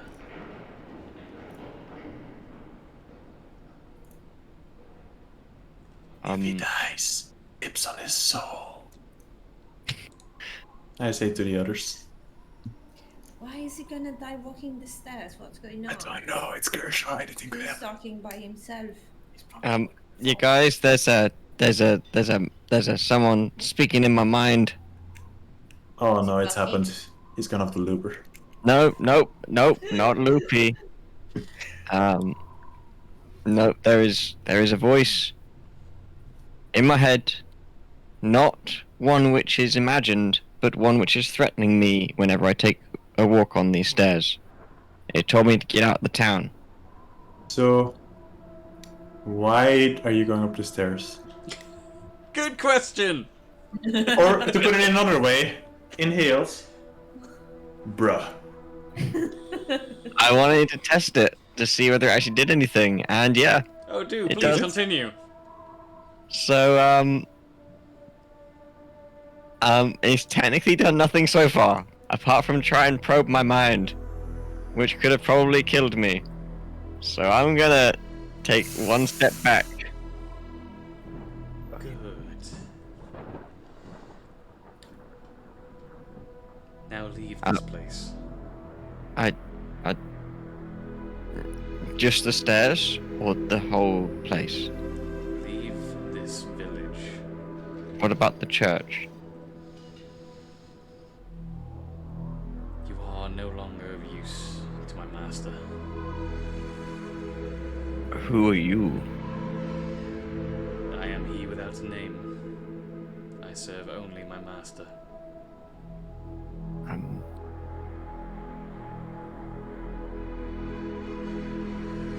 You didn't think I decided on Count Fury's voice already, did you? That's not him.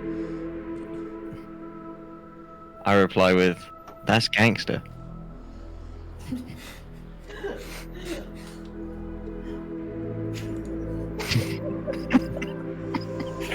Make a Constitution saving throw for me, please.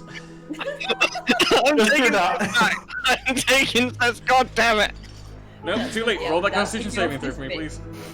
Oh, fuck you so much. You're just mad because it's funny. Fine, use my inspiration. Oh my god. 10.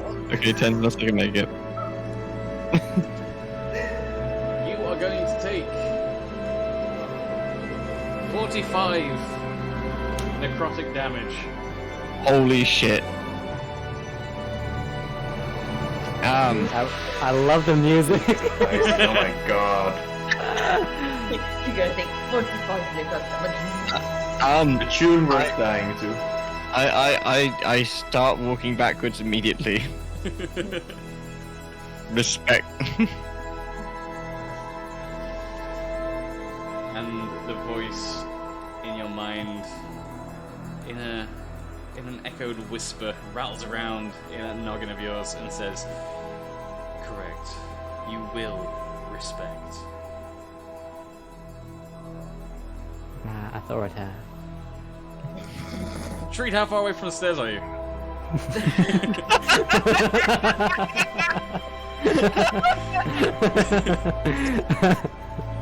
Far enough to know that I didn't hear anything that happened. Good. Good. That push takes no shit. Do not fuck with it. That's funny as that.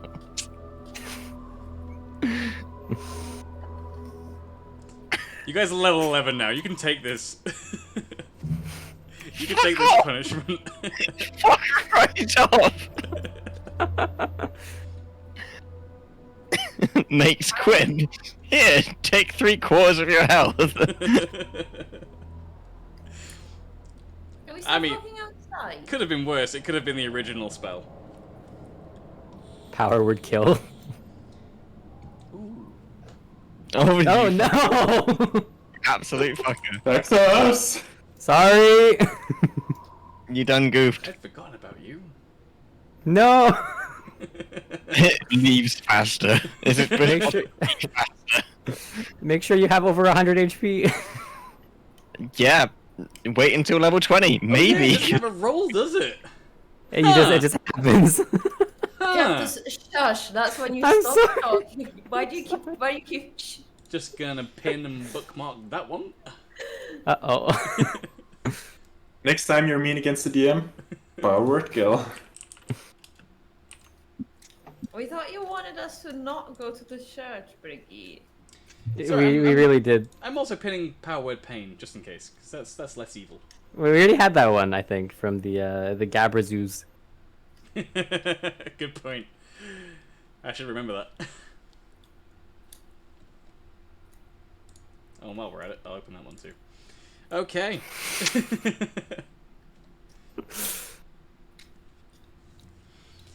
What do you want to do? I'm just sort of gonna stop by the party and just be there like, guys, I ain't taking another goddamn step towards that staircase. I nearly died. Outside is... You don't need to roll Arcana for this. Looking at Gershaw, you know what just happened to him. You can do this too. Yay. You recognize the effects of blight on Gershaw. But you wanted to And- use the door. I go grab my wrist head puppet and say, Gershaw, Yes. you have been attacked by necromancy. Ooh, necromancy. Wait a minute. If I was attacked by that magic stuff, it means it had a range. Yeah. I think it's like 60 feet or something. So that 30 means feet. whoever attacked me was within 60 feet of me. 30 feet. 30 feet. That's very close. You should go back on the stairs, guys. No. Might get a bit of vantage points. Think about all the places that are within 30 feet of you when you're on that step. There's a lot, exactly, there's a lot. But the idea is that, because the way which I imagine it in my head is like that stairway, you got, like, is it like 3 things? Is it like a crossroads? Like, help me build the picture. It's a spiral staircase looping around So- a middle column. Yeah, so basically it's, that 30 feet covers a lot of areas, but at the same How- time, It's going to point out as well, vertically as well. Yeah, I was gonna just ask, how high is the ceiling above us? Oh, at least 30 feet.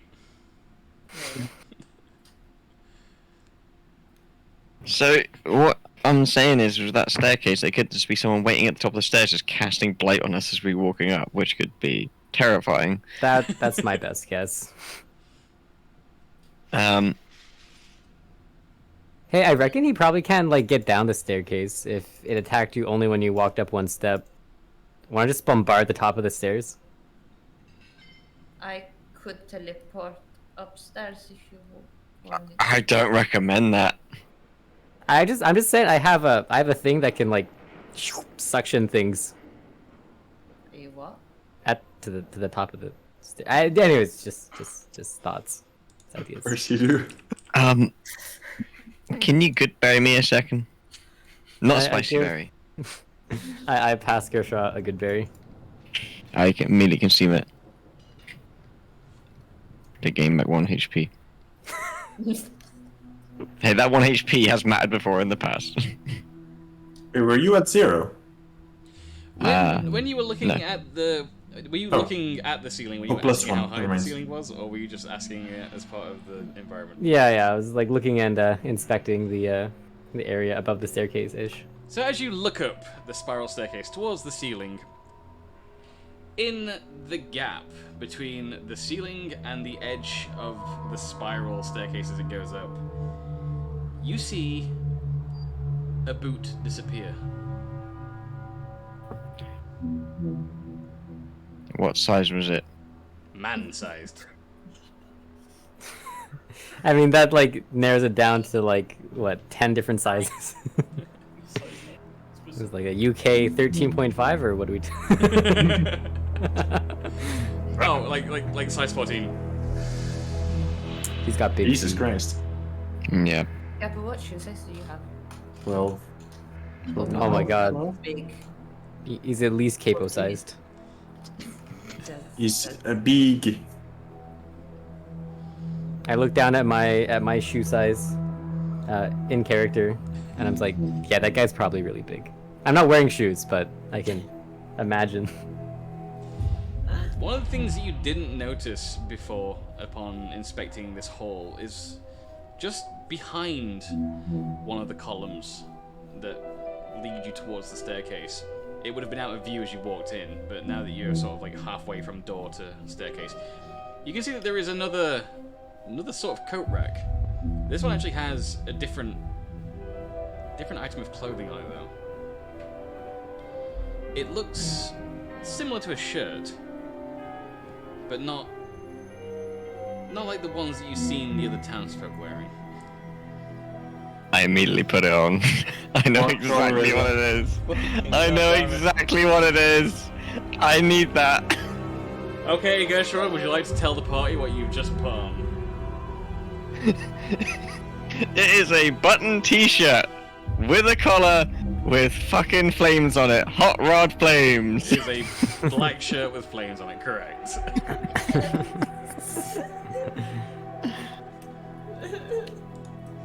Did we pretend to be like two different parties or something in case your one comes down? Yeah, guess I just start posing and like Flavor Town and. Dear God. That's the voice I'm talking to you. No, it's our range for now. Oh, bear with me as I load the page for this. Oh no! Dude, I'm like walking backwards away from the stairs like as much as I possibly can, like edging away from it further. No, but the shirt might have stats. It does. I guess what have you done? You look dope, I guess, but.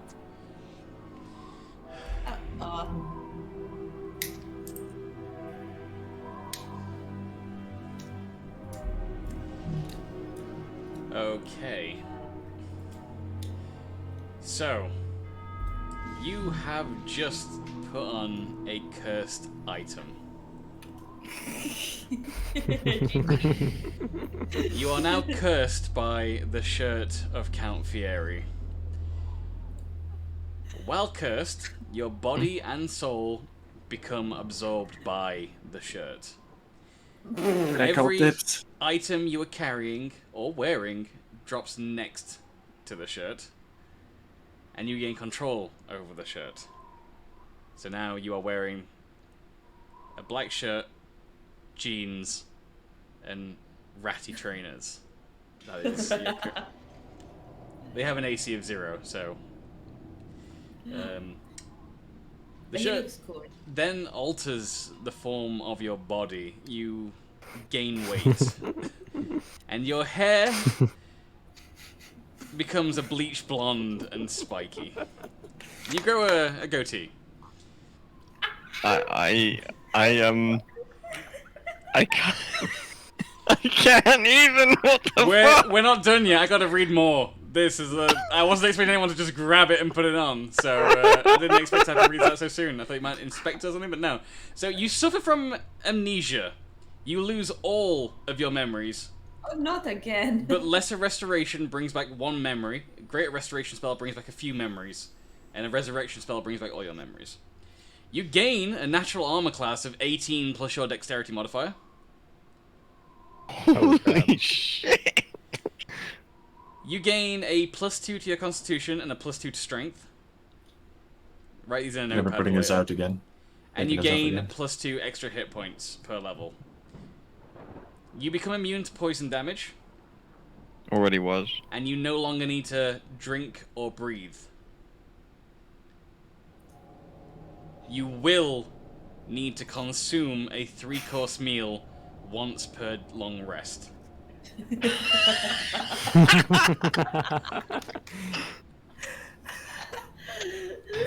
Right. You are immune to any spell or effect that would alter your form. Does that include blight? That doesn't alter your form. And where's the last one? I wasn't going to give all these. Okay. If the shirt remains on through the course of 14 days, the target's body, so your body, will be completely covered in a black, inky darkness, and you will fall into a trance-like state. When in this trance, you are incapacitated, and you will be able to meet face-to-face with the being associated with this shirt. The target will then be forced into eternal servitude by that being, unable to reject their commands. While your consciousness is bound to the abyss, your body will act according to your demonic master. The body will manifest demonic marks, and you will become more twisted. You will become a fiend or vampire, and then the shirt will vanish, where it will inextricably turn up somewhere else to find another victim. I have amnesia, but You look though. like, can I take the shirt off? No. It is bound to you. Can I unbind it somehow? Yes. Would a dispel magic work? No. Fair. Would dying and coming back work? Magic users, roll a Arcana check for me.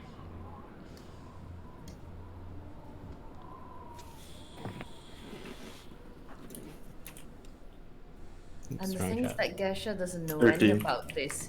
He just put the 18. shirt on. Shareed, you have a suspicion that this is a cursed item, just from seeing it. It exudes an aura that makes you uncomfortable at best, hungry at worst, and you think that the only way that you could undo these effects is with a remove curse spell. Okay. I eat a good berry while I think about this, as I am vicariously hungry. Gershaw, you are beginning to feel the first round of effects, and you are desperate for any food that you can find that has been fried in grease. Oh man. I need to find the weenie wagon.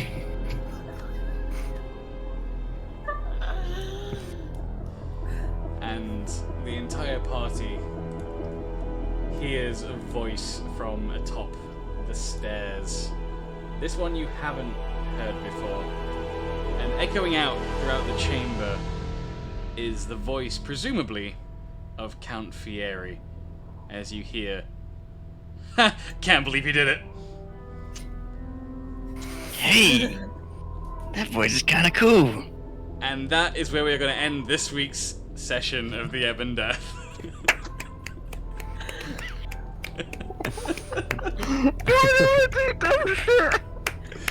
Girls, I can't believe you've done this again. So funny. Every single week. Oh fuck. This time I don't know if I can get out of this one. Oh no. You now have 14 in-game days to solve Fuck. a way around this, or you will become forever in the servitude of Count Fieri. There are multiple ways out of this. You might know some of them if you've gone to the church, but I'm just saying.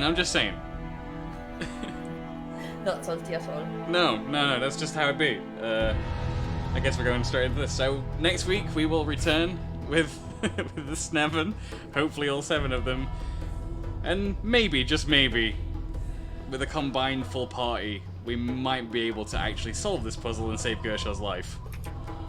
Or the other 6 might just be like, fair enough, and charge Right. for drawing up a new character sheet. No. Might be worth doing that ahead of time, just to be sure, you know? Yes. No. I mean, 2 weeks Oh. in-game is a long time. Like, it's not immediate. But you are slowly beginning to look like Count Fieri. Or at least Count Fieri in his... in a form, at least. My armor class has gone up to 21, which is... Oh yeah. I mean, I will say I have lesser and greater restoration, so I mean, You could bring Yeah. back some We of his can at least memories get- next week, yeah. yeah. But right now you don't know who you are. You just vibing. You really feel like going to a diner or a drive-in Yeah. or a dive. Pat, that's not a bad idea. Maybe we could make it 14 real-world days, since that's just 2 sessions from now. Absolutely not. Absolutely fucking not. Can we get a vote in chat? No. No. No. No.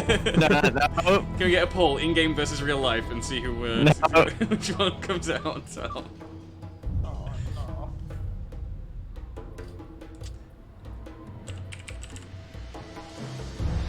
I'm hoping someone's saying it out. Yeah. Excellent. Oh dear. Oh, I missed the D. Lol. 14-8. Okay. In game. No. Briggy indeed, Bully. Does Briggy Bully count towards real life? No. No. Briggy Bully counts towards Briggy Bully. Okay. Come on, let's see those real life votes in there. No. I was gonna vote in. God real damn life, it. but I messed up. I don't. What happens if I mean- Briggy Bully wins? Do I Yeah, just I get to was just choose? gonna ask that. I guess you No. get to choose then. Oh God. If Briggy Bully wins, I'm gonna roll a dice, and that's gonna determine. Well, I kind of want Briggy Bully to win now. Capital, Oh where are you? no. Yeah, I'm gonna log on to the practice room. Also, we need Bahamut Dragon God. Yeah. Let's go for the Briggy We're Bullies, halfway everyone. out of time on this vote for. Oh, Alright, Lord. practice room's vote is in. Briggy Bully. If Briggy Bully wins, I'm gonna roll a d20. And that If will. it's like 0 to 19, it's in real life. If it's 19 or 20, in game. No, I'm not telling you what I'm gonna do with the d20. I'm just gonna roll the d20 and then tell you afterwards. Oh, 67. Oh! Close. Yeah. I've done all of mine. I can hear the sound of alt accounts logging in. I wish I had one.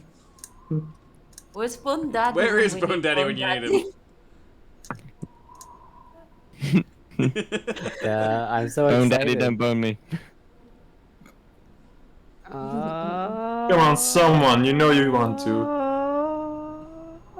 I don't think. No, I think it's over. Oh. In game it is. The votes have spoken. 14 in-game days. Oh. Sad.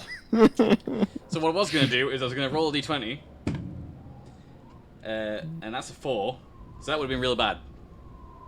Oh, it was gonna be days. Amount of days.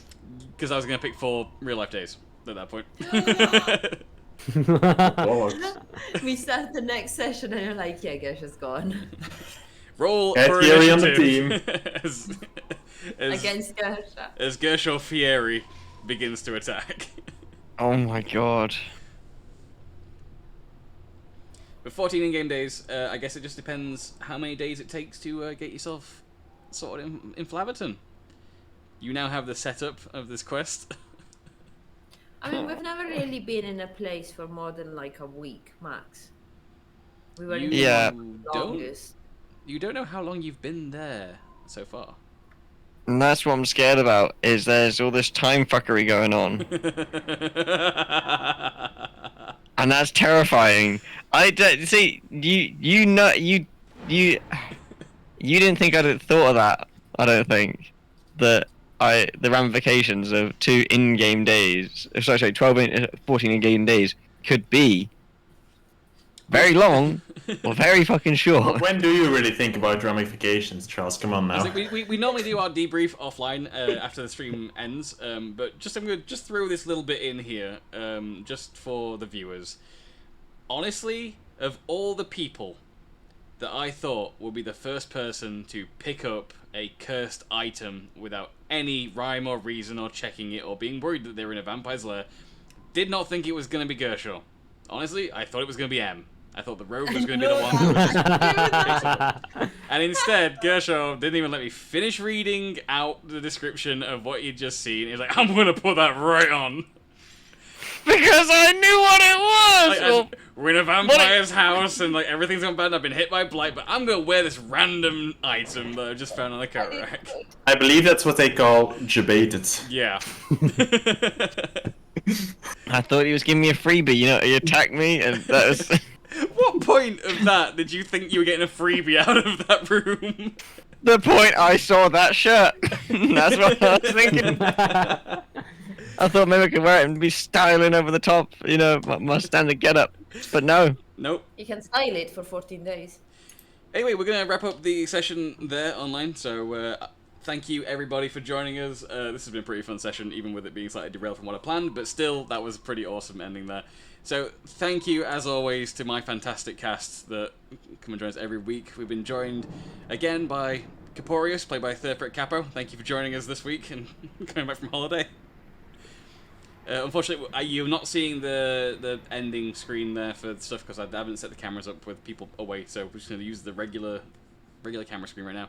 And always joined by M, who was away for a change recently, and thank you for coming back and being our rogue. I honestly thought you were in for a worse session than you were going to be this week, and I think you should thank Charles for that. Thank you, Charles, for saving me. I'm too young. I have too much to give yet. You're kind of terrified. Truth. Of course, M, played by Violin Solo. Go check out everybody's channels. Joined by Sharid, played by Cactus Room. DM extraordinaire, and there was a distinct lack of war crimes this session. What's going I on? never do war crimes. I'm being slandered. It's war crimes, Sharid. That's what the W stands for. And being joined once again by acrobatic dwarf Fanny Boss, as played by Russell_the Dude. Thanks for joining us again this week, dude. You. And last but not least, played by Guitarist CR. Definitely go check out his channel and hang out with his streams. He's going to need all the emotional support he can get this week after that. Gershaw Fieri. C'est all. And with that, I have been your Dungeon Master, Geeks Codex, and I will see you next week. Have a lovely rest of your week. Have a great weekend, and as usual, I believe Cactus is continuing with the campaign on Sunday nights. Yes, but probably 1 hour early because Probably we don't want people to fall asleep. And I'm sure you've all noticed the background has changed for him with the move, so I'm glad that we're back onto a schedule with the, I say back onto schedule with the campaign. You did well to keep it going over the move, so regular service will resume. But yeah, that's all the stuff going on. Check out everyone's streams during the week because they all do awesome streaming stuff, and I'll be back next week on Wednesday to figure out what the hell happens next with Gershaw. I'm excited, but also I know it's gonna be a lot of work. So until then, bye bye.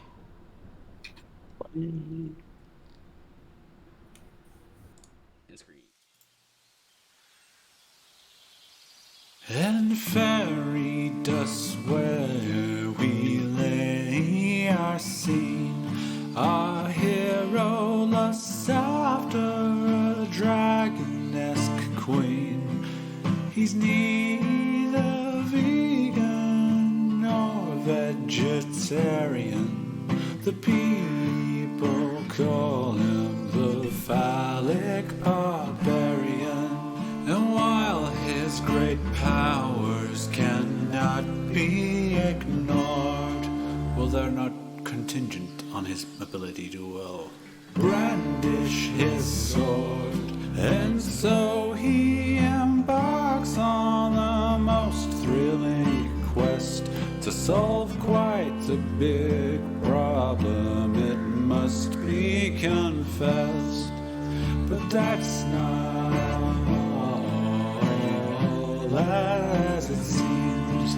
In fact, it's beyond his wildest dreams.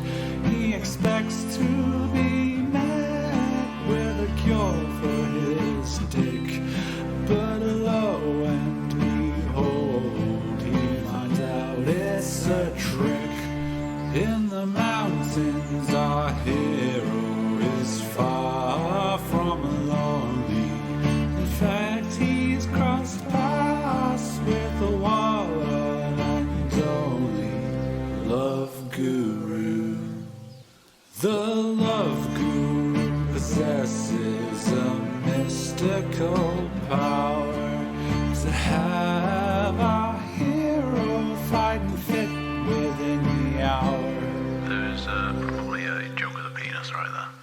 And so our hero continues on his way, returns to his home and merry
and fairy dust where we lay our scene. Our hero lusts after a dragon-esque queen. He's neither vegan nor vegetarian. The people call him the phallic barbarian. And while his great powers cannot be ignored, well, they're not contingent on his ability to, brandish his sword. And so he embarks on the most thrilling quest to solve quite a big problem, it must be confessed. But that's not all as it seems. In fact, it's beyond his wildest dreams. He expects to be met with a cure for his dick, but lo and behold, he finds out it's a trick. In the mountains